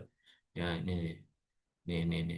Dia berusaha menulis cerita pendek dengan menetapkan metafora-metafora baru. Sebentar. Ini nih, apa fenomena demokrasi ya nih? Perhatikan ini, teman-teman ya. Ini kan sebetulnya dia menggunakan gaya bahasa dalam sastra, yaitu metafora. Yaitu dia buat lagi tuh. Aku sudah nggak usah nanya tikus berjas itu siapa, kan teman-teman. Nggak usah lah ya. Kan udah paham. Ya kan? Udah paham. Gitu kan? Nggak usah aku tanya, tikus berjas itu siapa? Alah, kita kan ya udah berdasarkan pengalaman ya tahu kan gitu. Itu kan metafora, kayak bahasa. Yaitu kucing hitam, tikus berjas, singa tua, serigala bermata licik, buaya yang bermulut basah, kuda nil buncit, ya burung pipit tuh. Saya lu sampai catat tuh metaforanya si Mas Yusuf ini. Saking banyaknya, saking banyaknya itu. Bahkan dia berusaha menciptakan hal-hal kebaruan terkait metafora ini, gitu ya. Itu kayak cara sastra untuk istilah gampangnya nggak usah bahas-bahas bahasa berat ya, kiasan gitu, kiasan gitu kan, mengiaskan gitu, ingin menyampaikan sesuatu tapi dengan tidak mengucapkan sesuatu, alah alah alah, ya kan, ingin menyampaikan sesuatu tetapi dengan tidak mengucapkan sesuatu, nah, itu pakai majas gaya bahasa, silakan berkarya seni sastra, tapi nanti ya saya menekankan teman-teman, ya sekali lagi, ini perlu sebagai tanggung jawab. Kalau berani nulis, berani tanggung jawab. Ya, itu sama kayak berpendapat gitu. Teman-teman berani berpendapat, berani tanggung jawab. Jangan lempar batu sembunyi tangan. Itu nggak boleh. Ah, teman-teman lempar batu, kita kita lempar batu terus kita sembunyi tangan. Nggak boleh itu. Peribahasa itu nggak boleh. Kalau kita berani nulis, berani ngomong, ya kita tanggung jawab. Nanti kalau kita menulis sastra, kasih pembelaan bahwa itu adalah majas dalam gaya bahasa di susastra. Nah, begitu teman-teman. Jadi saya juga mengajarkan kita untuk bertanggung jawab atas apa yang kita tulis, atas apa yang kita ucap. Kita pikirkan konsekuensinya, gitu. Supaya nanti sekali lagi sastra kan membentuk kemanusiaan, ya enggak? Sastra itu membentuk manusia yang hidup dengan nilai-nilai, ya kan? Yang sebaik-baiknya nilai, seutuhnya. Bertanggung jawab salah satunya. Tanggung jawab atas tulisan, tanggung jawab atas apa namanya omongan dan seterusnya. Nah, itu sekali lagi tadi gunakan pembelaan dengan saya menggunakan majas dalam gaya bahasa di susastra. Demikian Mas Doni.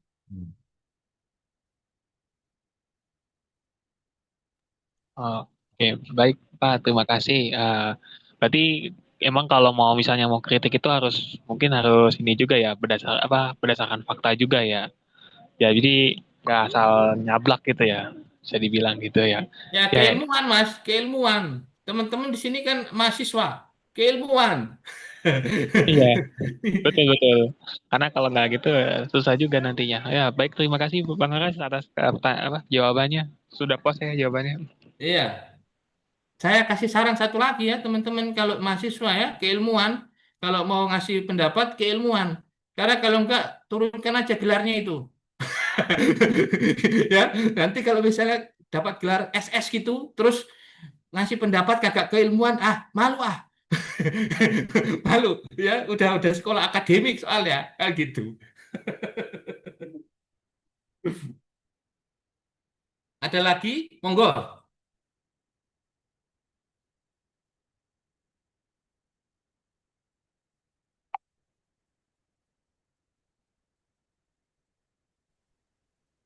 Jadi teman-teman peserta lain apa ada pertanyaan lagi?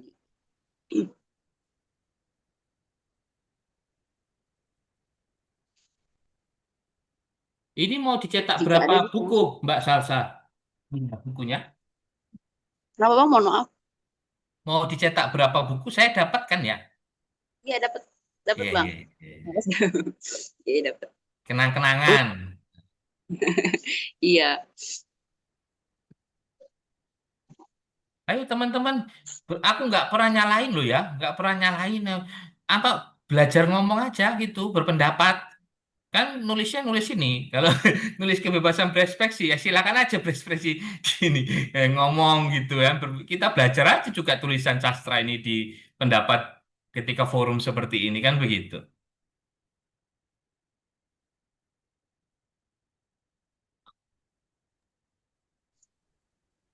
Iya kita praktekkan kebebasan berekspresi di sini ya. Nah itu Mas Fritz itu, Mas Fritz, monggo Mas. Oh Terima iya. kasih. Terima kasih, Mas. Bang, maaf sebelumnya maaf izin off cam karena agak bermasalah. Ya, Izin mau nanya. Ini kan bisa dibilang bukunya temanya tentang kebebasan berekspresi ya. Apalagi gue tadi untuk yang dijadiin judul itu kan berhubungan sama teknologi. Nah, di tengah zaman sekarang kan bisa dibilang kayak teknologi sama media sosial tuh udah marak banget ya. iya, Juga udah bisa dibilang bagian dari kehidupan kita sehari-hari. Juga bisa dibilang udah kayak bikin kita tuh semakin mudah untuk apa namanya kebebasan dalam mengekspresikan apa yang kita pikirkan dan juga apa yang kita rasakan. Tapi entah kenapa kayak tapi kenapa ada kayak kesan-kesan kalau suara tuh bisa hilang atau dibungkam ya? Kalau menurut Bang Horas. ya, Hanya kita bisa ngerasa bebas untuk berekspresi, tapi malah kita merasa suara kita tuh bisa aja dibungkam gitu. ya. Udah, itu aja. Oke, Mas Fritz, terima kasih ya. Kita kalau bicara fenomena, fenomena terkait media sosial, jangan lupa. Saya suatu ketika itu pernah tanya gitu kan, pernah tanya, ditanya dari orang-orang gitu. Salah satu orang tanya ke saya, Mas, kenapa sih ini dia DM gitu kan? Saya DM. Terus saya tanya, logikanya kritis ya, bagus gitu kan. Saya tanya, Anda siapa? Nah, gitu. Anda siapa gitu kan? Karena nama akunnya itu namanya itu, mohon maaf ya, AAAABB gitu. Namanya tuh AAABBBB gitu. Oh, siapa Anda? Gitu kan? Karena saya mengedepankan begitu. Saya akan mendengar ya. Bahkan akun Instagram saya kalau teman-teman cek itu namanya asli Horas Andres. Oh, jadi promosi ini. Jadi promosi. Nggak boleh promosi. Disiplin ya. Nama saya asli ya. Centang biru lagi. Nah, itu. Nah, asli. Oh, sombong amat ini orang ini. Sombong amat. Ya. Jadi saya bertanggung jawab atas pendapat saya gitu. Dan kita jangan lupa Mas Fritz ya, di media sosial itu ada juga yang dinamakan pendengung. Ya, tahu dah istilah apa pendengung? Pendengung itu buzzer, ya kan? Nanti misalnya teman-teman bisa melihat sendirilah fenomena di media sosial itu. Nanti ada itu komentar itu, ya begini sederhana banget, tapi sama semua, sama, sama semua, gitu. Apa arahnya itu sama gitu, nggak ada yang melawan, membela semua. Itu namanya pendengung, ya bukan akun asli. Nah, kali-kali saja yang ditangkap sebagai kekalahan berekspresi itu aja, itu dari akun-akun yang tadi identitasnya tidak jelas. Kemudian dia bersuara, oh, kenapa reaksi saya dibungkam, di apa namanya seperti diabaikan gitu? Ya karena mungkin Anda itu ya secara identitas saja belum berani, tidak jelas, gitu kan? Teman-teman perhatikan, gitu. Misalnya cari pengaruh-pengaruh di media sosial itu, yang vokal dan berani untuk menerapkan biodatanya secara jelas itu kan sedikit, ya Sedikit kan yang di Instagram itu, sedikit tuh. Yang namanya jelas, kemudian ngomong di Instagram, ngasih pendapat tertulis atau lisan itu kan sedikit, cenderung sedikit. Ya kan? Nah, seperti fenomena yang baru-baru ini itu, ya sekali lagi, saya akan berbicara secara keilmuan bahwa nanti itu kita akan melihat dari bagaimana nanti diprosesnya melibatkan orang-orang dari ya yang kita bisa katakan sebagai sebuah ahli dalam menafsirkan bahasa, gitu ya, sehingga kita jatuh pada kesimpulan, oh itu ternyata tidak boleh. Kan sekarang itu sebetulnya kita itu bisa nggak bedain opini sama fakta? Bisa nggak teman-teman bedain opini sama fakta di media sosial? Apa bedanya opini sama fakta? Opini itu baru hipotesis yang masih perlu dibuktikan kebenarannya. Kalau fakta itu yang sudah terjadi, yang sudah nyata jadi pengalaman, data fakta. Itu bedanya. Opini dan fakta itu saja masih sangat kabur, ya, masih cenderung kabur di media sosial. Teman-teman, bahkan nanti kita mungkin, saya loh, sejauh pengalaman saya menulis, menekuni filsafat, sastra, dan bahasa, itu masih sangat hati-hati dalam membaca informasi. Mana yang fakta, mana yang opini, ya, itu dipelajari juga itu. Teman aku ngomong di mimbar akademik di sini ya, teman-teman kan mahasiswa S1, ya, sarjana, harus bisa mengetahui mana fakta, mana opini, jangan terhasut. Kalau masih opini, ya jangan digunakan sebagai dasar, karena masih perlu dibuktikan kebenarannya. Tapi kalau fakta silakan, data. Makanya tadi aku bilang ke Mas Doni, ngomong data, ngomong fakta, gitu ya. Ngomong juga terkait, loh sekarang saya tanya loh, analogi sederhana saja, saya tanya ke teman-teman ya, cerita, bagaimana saya menilai Mas Doni baik atau tidak? Saya tanya, caranya. Bagaimana saya bisa menilai Mas Doni Ardianto baik atau tidak? Dalam hati orang siapa yang tahu? Ya, baik itu kan dari niatan dalam hati. Loh, saya mana tahu niat Mas Doni baik atau enggak. Mas Doni aja yang punya hati aja kadang bingung. Saya itu tulus atau kagak kan gitu. Ya kan? Paling kan cuma melihat dari bentuk-bentuk perbuatannya kan gitu toh.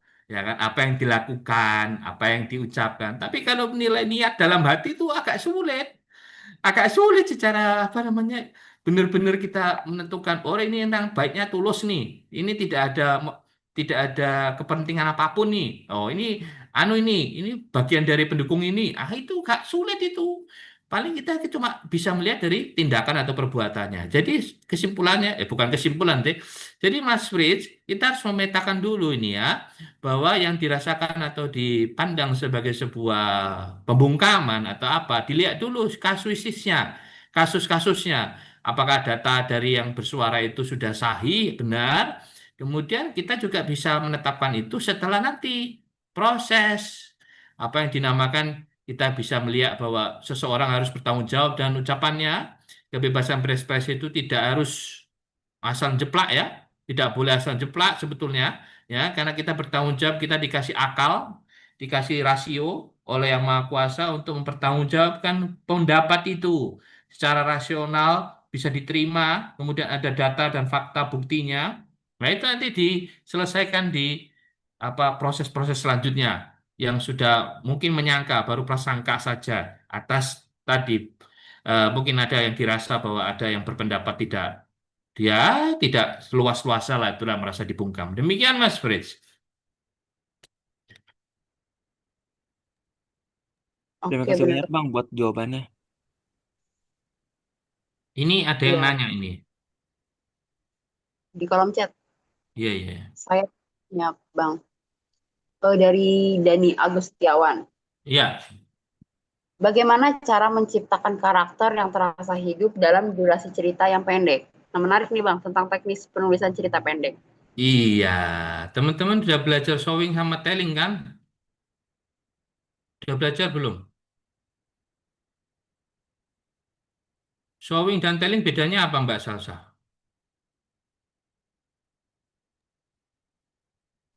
Kalau showing itu lebih ke menunjukkan, telling menceritakan, menurut saya telling lebih detail karena kayak tadi di Terus jadi kayak kuliah ini. Loh, loh, loh, kan ini kan di mimbar akademik, ya kan gitu bahasanya. Nggak apa-apa, cerita aja, monggo. Hmm. Kalau saya planning itu lebih ke mendetail bagaimana kayak di narasinya itu ada apa aja. Kayak lebih ke apa ya? Mendeskripsikan.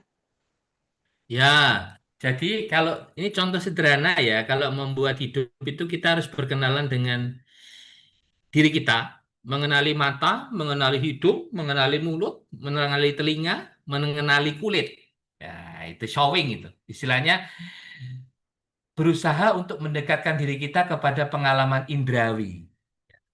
Kalau telling itu langsung to the point, ya. Misalnya seperti dia marah, nah itu telling.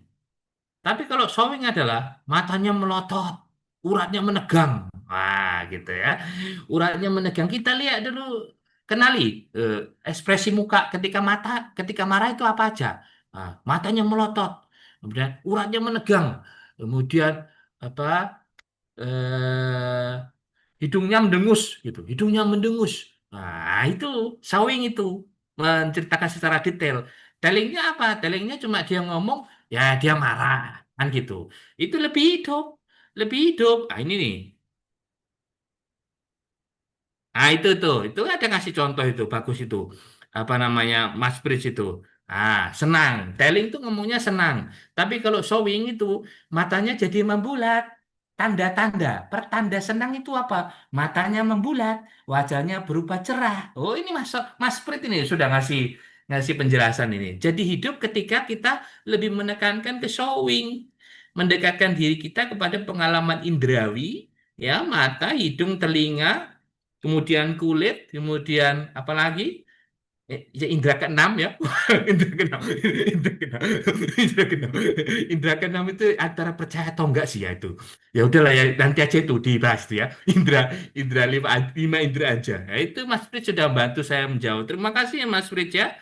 Jadi kalau mau membuat hidup, berkenalan dulu dengan diri kita. Ya, jangan terburu-buru telling deh. Jangan terburu-buru telling. Showing dulu. Ya, showing. Lihat dulu kita itu punya apa sih? Punya kumis. Kumisnya hitam gitu. Itu misalnya, kalau misalnya aku bilang itu deskripsi lah. Deskripsi dulu gitu. Deskripsi dari marah itu apa aja yang terjadi dalam tubuh kita. Oh, berat sekali, saudara. Ya, itu ya, showing aja. Nah, supaya lebih hidup, ya, berkenalan dengan indera kita. Ini lanjut, ada pertanyaan lagi nih ya. Dari Mas Akbar ya. Ya, saya bacakan ya, Bang. Banyak Banyak, Kak. karya sastra yang mencerminkan kebebasan berekspresi tetapi ditulis secara anonim.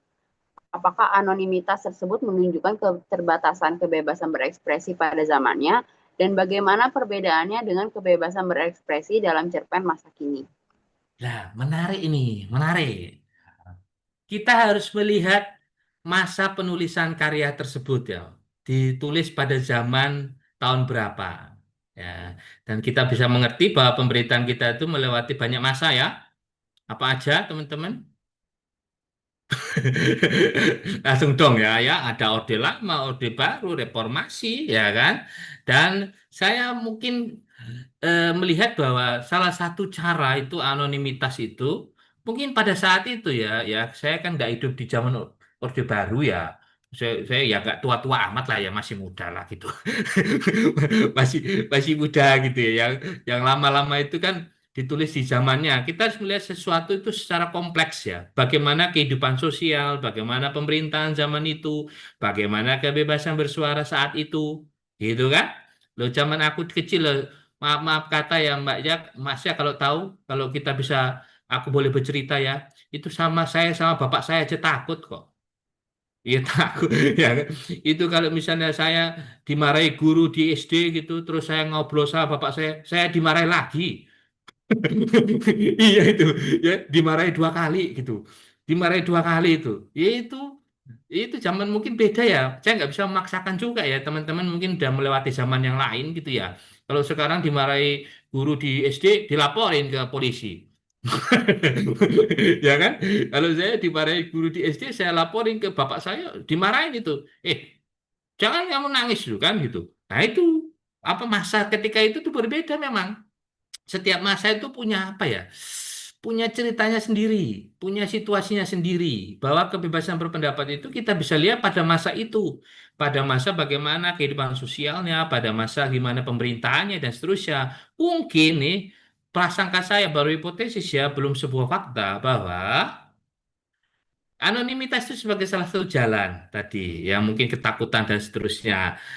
Apa namanya? Bagaimana dia pendapatnya itu bisa bersuara tetapi apa namanya ya amanlah begitu, amanlah begitu. Tapi sebetulnya secara keilmuan ya, seandainya teman-teman mau berpendapat gitu ya, selama itu disajikan secara keilmuan ya, tulisan artikel ilmiah gitu ya, ada fakta, ada data gitu, jujur aja pada kondisi yang ada gitu. Tetapi jangan nyerang orang, tapi nyerang apa? Misalnya membahas sesuatu kebijakan dan seterusnya. Itu juga banyak kok tulisan-tulisan opini ilmiah itu ya, artikel-artikel ilmiah itu kan banyak juga di media massa mainstream juga ada, ya kan? Tapi nggak cuma ngomong, cuma ngecap asal prasangka, perasaan dan seterusnya yang tidak bisa dibuktikan, sulit dibuktikan dan seterusnya. Tapi cari dulu data, fakta dan seterusnya, disajikan dalam artikel secara ya misalnya tidak bisa bilang keilmuan, secara kaidah jurnalistik memenuhi. Di sini ada pelatihan jurnalistik nggak Mbak Sabila Salsa? Ada kan? Ya kan? Jurnalistik kan kita tahu ya, sekadarnya misalnya 5W 1H harus ada, ya kan? What, where, when, why, terus who, terus how, kan gitu. Ya kan? Itu kan minimal ada gitu kan. Nah, jadi saya akan jawab yang untuk bagaimana perbedaannya dan kebebasan berekspresi dalam cerpen masa kini. Nah, sekali lagi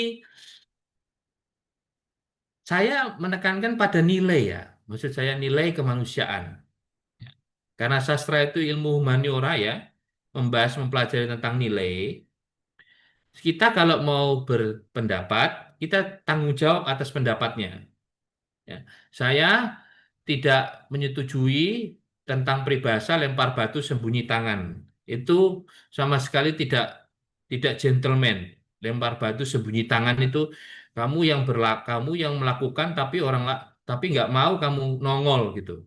Makanya saya kalau di Instagram itu kalau nggak kenal, saya nggak mau nanggepi. Orang tuh di Instagram itu bisa berdebat loh, akun ini kamu kenal nggak sama ini? Nggak kenal, tapi berdebatnya serius banget. Cut, cut, cut. Nanti bisa sampai marah-marah gitu, bisa bisa sampai emosi. Padahal nggak kenal, gitu kan? Sama-sama kita nggak tahu nih siapa ngelawan siapa, nggak tahu gitu. Nah itu energi banyak terkuras di situ. Nah saya sih melihatnya bahwa kita sebagai orang yang berpendapat ya, ya, kita bertanggung jawab atas pendapat kita, berani berpendapat, berani berekspresi, tapi ingat ada konsekuensi di baliknya. Ya, supaya kita tidak membuat budaya asal ngecap, asal nyerang, asal asal apa namanya, asal apa menjatuhkan dan seterusnya. Jangan gitu. Asal menjatuhkan itu nggak bagus itu. Asal menjatuhkan dan seterusnya. Harus ada tadi tanggung jawab, data fakta, bukti ilmiah. Karena saya berbicara ini di ranah akademik, ya, ya teman-teman ini kan dari LKM UNJ kan harus begitu, ya. Ini bahkan tadi saya ngundang ada dosen ini ikut kayaknya teman saya itu ya saya ajak di sini itu kalau kalau Mbak salah satu perhatikan ada selipan-selipan teman saya di sini nih itu dosen-dosen itu ya kan? Saya ajak di pulpen ayo gabung di UNC oke Bang Horas gitu nah saya ngomong di depan dosen juga ini ya kan ya jadi ilmiah begitu jangan cuma asal jatuhin asal nyerang asal berpendapat tanggung jawab terhadap keilmuan begitu Mbak Mas Sopo jenenge Mas Mas Akbar gitu. Jadi pemikiran kita maju gitu, maju. Dah, ada lagi?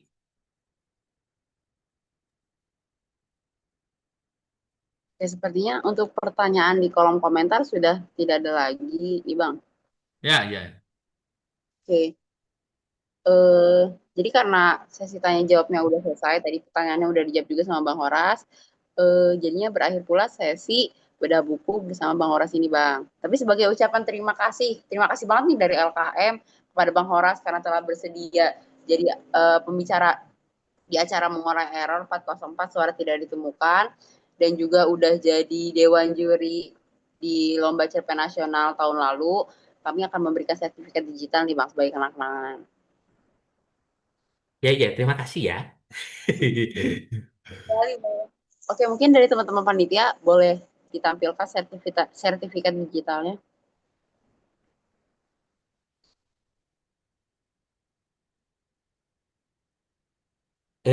Makasih Pak Irsyad, Mbak Salsa, sama Mas Doni ya, matur nuwun. Semoga LKM terus maju ya. Saya sebagai Amin. Terima kasih penggiat, banyak. ya, Kasih makasih kembali. banyak ya, makasih. Terima kasih kembali. Nanti Dari teman. dikirim aja PDF ya. Oke. Dari tim dokumentasi apakah sudah didokumentasikan?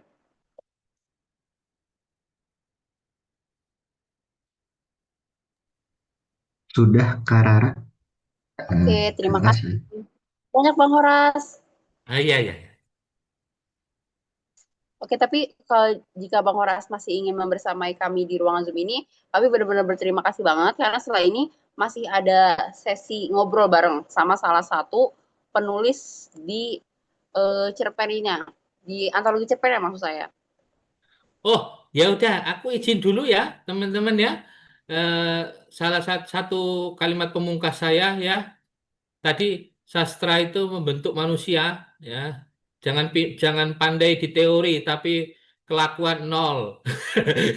Ya, jangan pandai bernilai-nilai di susastra, tapi kelakuan nol. Lakukan nilai-nilai susastra itu. Terima kasih ya, saya izin pamit, undur diri. Sampai jumpa di pertemuan. Mana tahu ya, mana tahu. Sampai jumpa di selanjutnya. Dadah.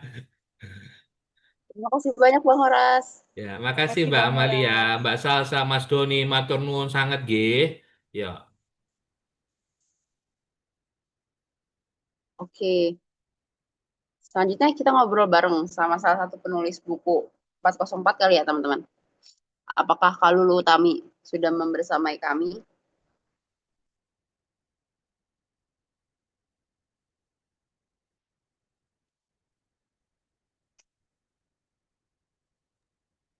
Halo, halo. Halo Kak Lulu. Iya, sorry ini sinyalnya jelek banget. Ya nggak apa-apa Kak. Oke, mungkin kita ngobrol santai aja kali ya. Gimana kabarnya Kak Lulu?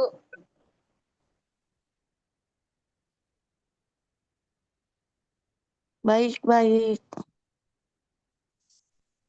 Oke, dari Kak Lulu sendiri, apakah ingin perkenalan sedikit? Seperti asalnya dari mana, universitas, dari instansi mana?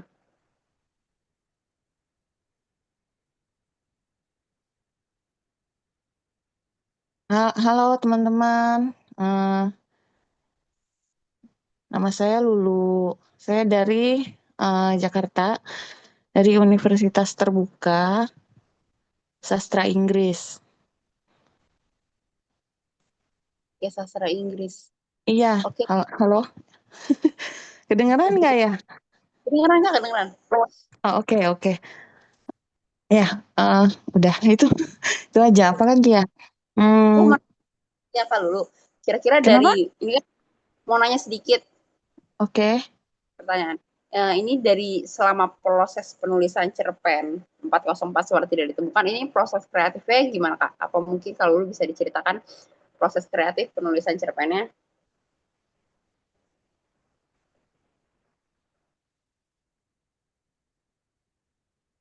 Oke, proses kreatif ya.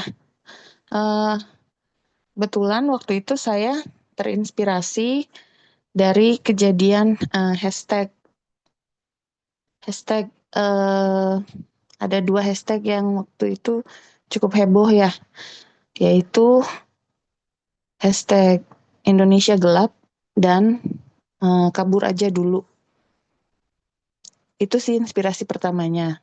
Yang kedua, saya suka sama cerita yang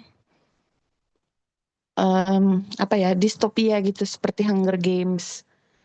Jadi yang kejadiannya nanti tapi nggak tahu kapan gitu.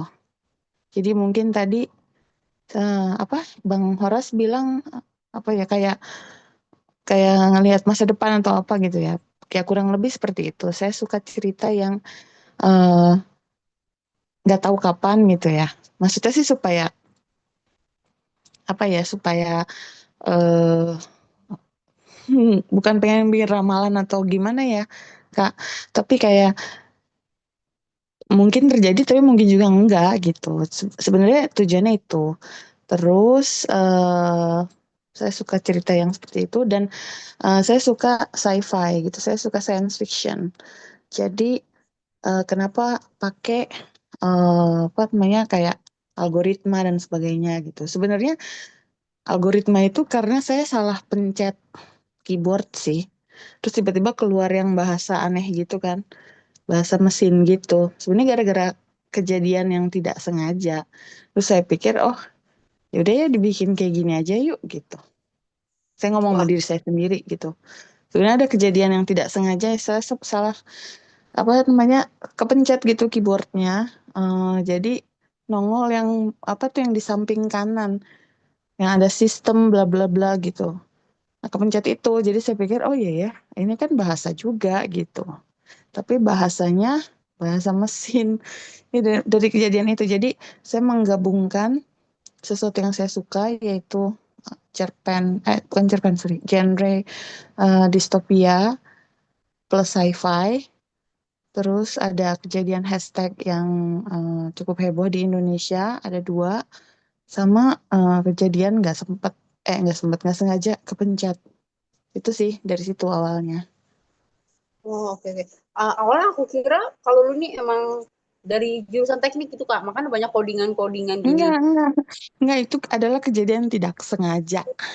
Jadi waktu ada kejadian kayak gitu, aku lihat, oh dia sebenarnya bahasanya bahasa Inggris ya gitu kan. Hmm.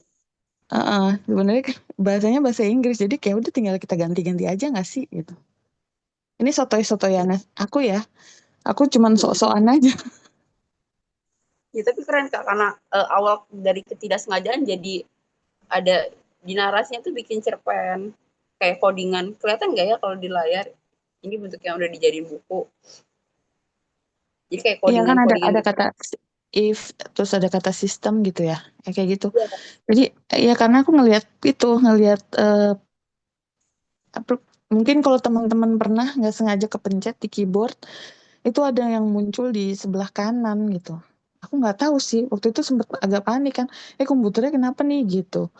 Terus pas ngeliat itu kayak terkoneksi aja gitu, benang merah aja. Oh ya udah deh, aku mau bikin seperti ini gitu. Jadi kurang lebih gitu, saya ngomong sama diri saya sendiri, ya udahlah kita bikin seperti ini gitu. Keren banget Kak, Tap- jujur. Saya kira emang Tapi awalnya enggak, tapi aku memang saya harus mengakui tadi seperti yang Bang Horas bilang apa ya? Saya jadi tadi agak renyak sih suaranya. Pokoknya ada kata-kata yang eh, apa ya? Kayak buat dia tuh biasa aja gitu, kurang diunggulkan lah buat dia karena mungkin kurang kurang nyastra ya. Saya memang lemah di situ. nggak apa-apa Kak. Tapi sebagai bukti kalau misalkan kalau Utami naskahnya tuh masuk ke apa namanya antologi cerpen, bahkan judulnya dipilih oleh tim editor menjadi judul buku.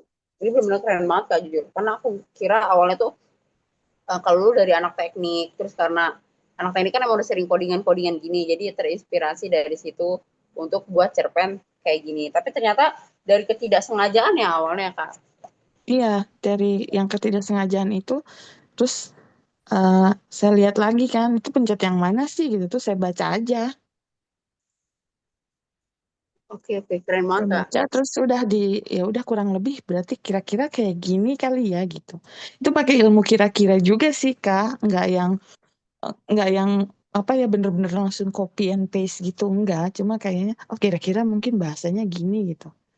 Ya mungkin kalau dibaca sama anak teknik yang beneran salah kali ya. Cuma ya udah pokoknya itu adalah sebuah bahasa gitu, yang saya tahu itu adalah sebuah bahasa kan, cuma dalam bentuk eh, sandi-sandi yang apa ya, kayak ya angka dan huruf sih kan semuanya ada di keyboard ya gitu. Itu aja sih. Iya. Nggak, sebenarnya tidak sekeren itu Kak. Jadi sejujurnya itu adalah hasil ketidaksengajaan. Tapi ini dari bahasa komputer ya, sama-sama dari bahasa. Karena di Mm-mm. linguistik di linguistik juga ada yang namanya linguistik komputasi. Jadi codingan ini emang masuk ke ilmu bahasa.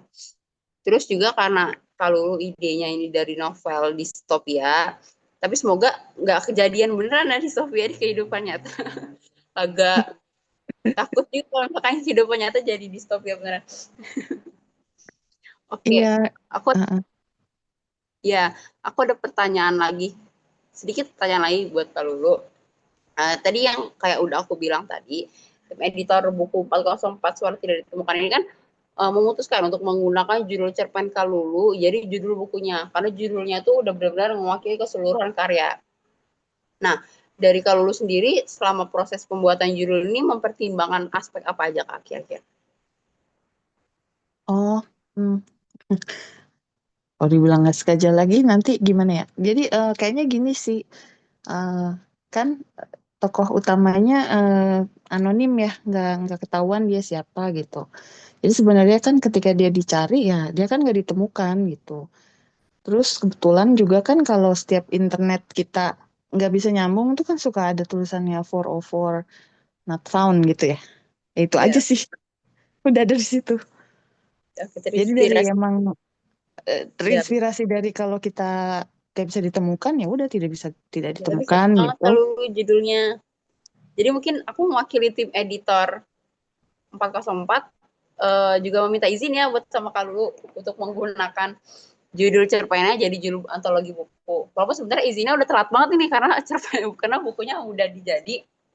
Tapi dengan begini kami benar-benar mengapresiasi Kalulu karena judul cerpennya itu sangat kreatif dan sangat benar-benar mewakili apa sih yang namanya kebebasan berekspresi, apa yang namanya pembungkaman gitu.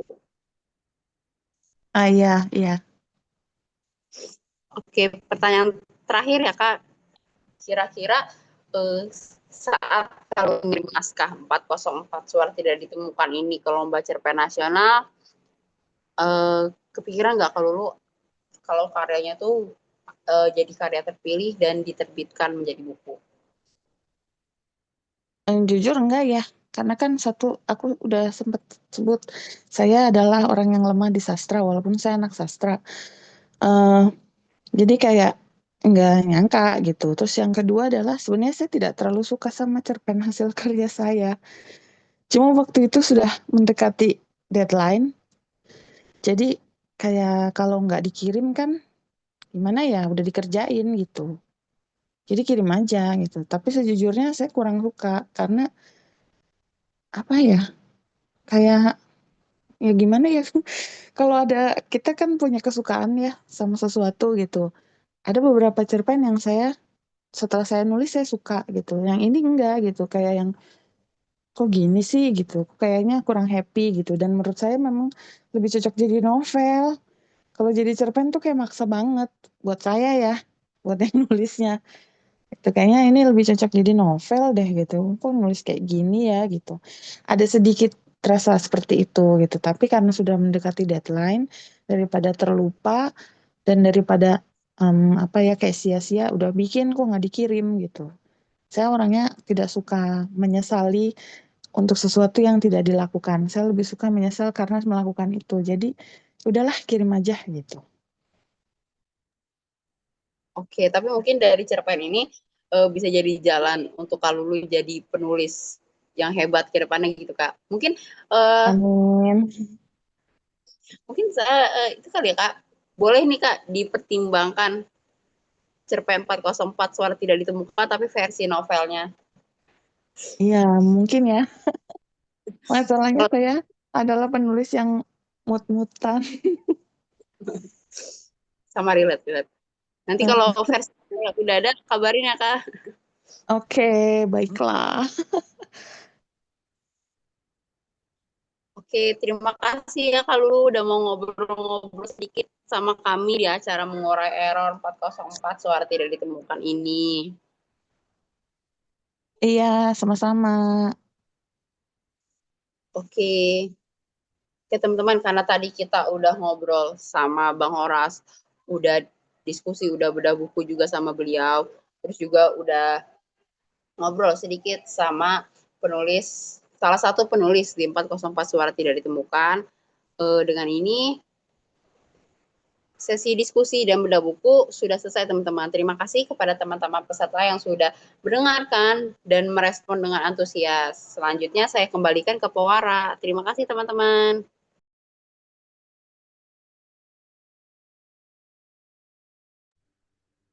Baik, terima kasih kepada Kak Rara.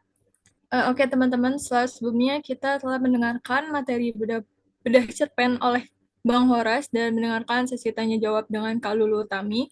Maka dengan ini saya sampaikan bahwa buku 404 Suara Tidak Ditemukan telah resmi diterbitkan. Buku 404 Suara Tidak Ditemukan ini juga bisa dipesan melalui e-commerce Shopee Aksara Kaji ataupun menghubungi narahubung dari LKM.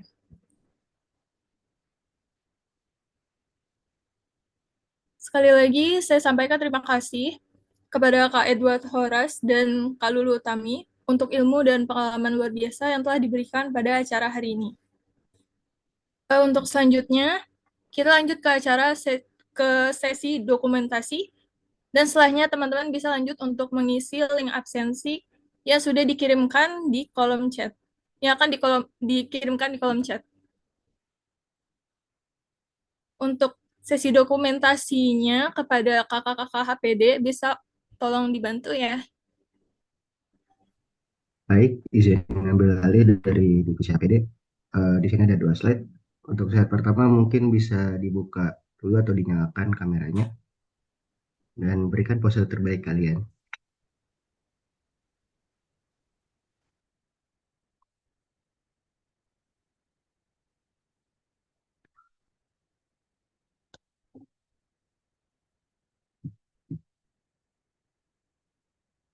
Oke, satu.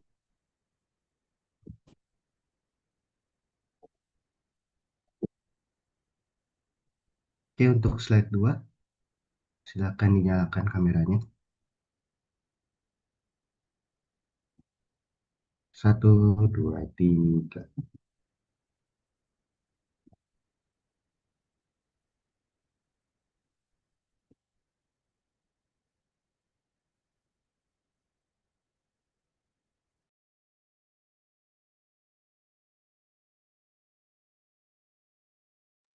Sudah, saya kembalikan ke Pewara. Baik, terima kasih kepada kakak HPD. Tidak terasa sesi dokumentasi ini merupakan tanda bahwa kita sudah berada di penghujung acara nih. Saya mengucapkan terima kasih kepada pemateri, panitia, dan seluruh peserta yang telah hadir pada acara hari ini dari awal hingga akhir. Akhir kata dari kami, wassalamualaikum warahmatullahi wabarakatuh. Terima kasih teman-teman.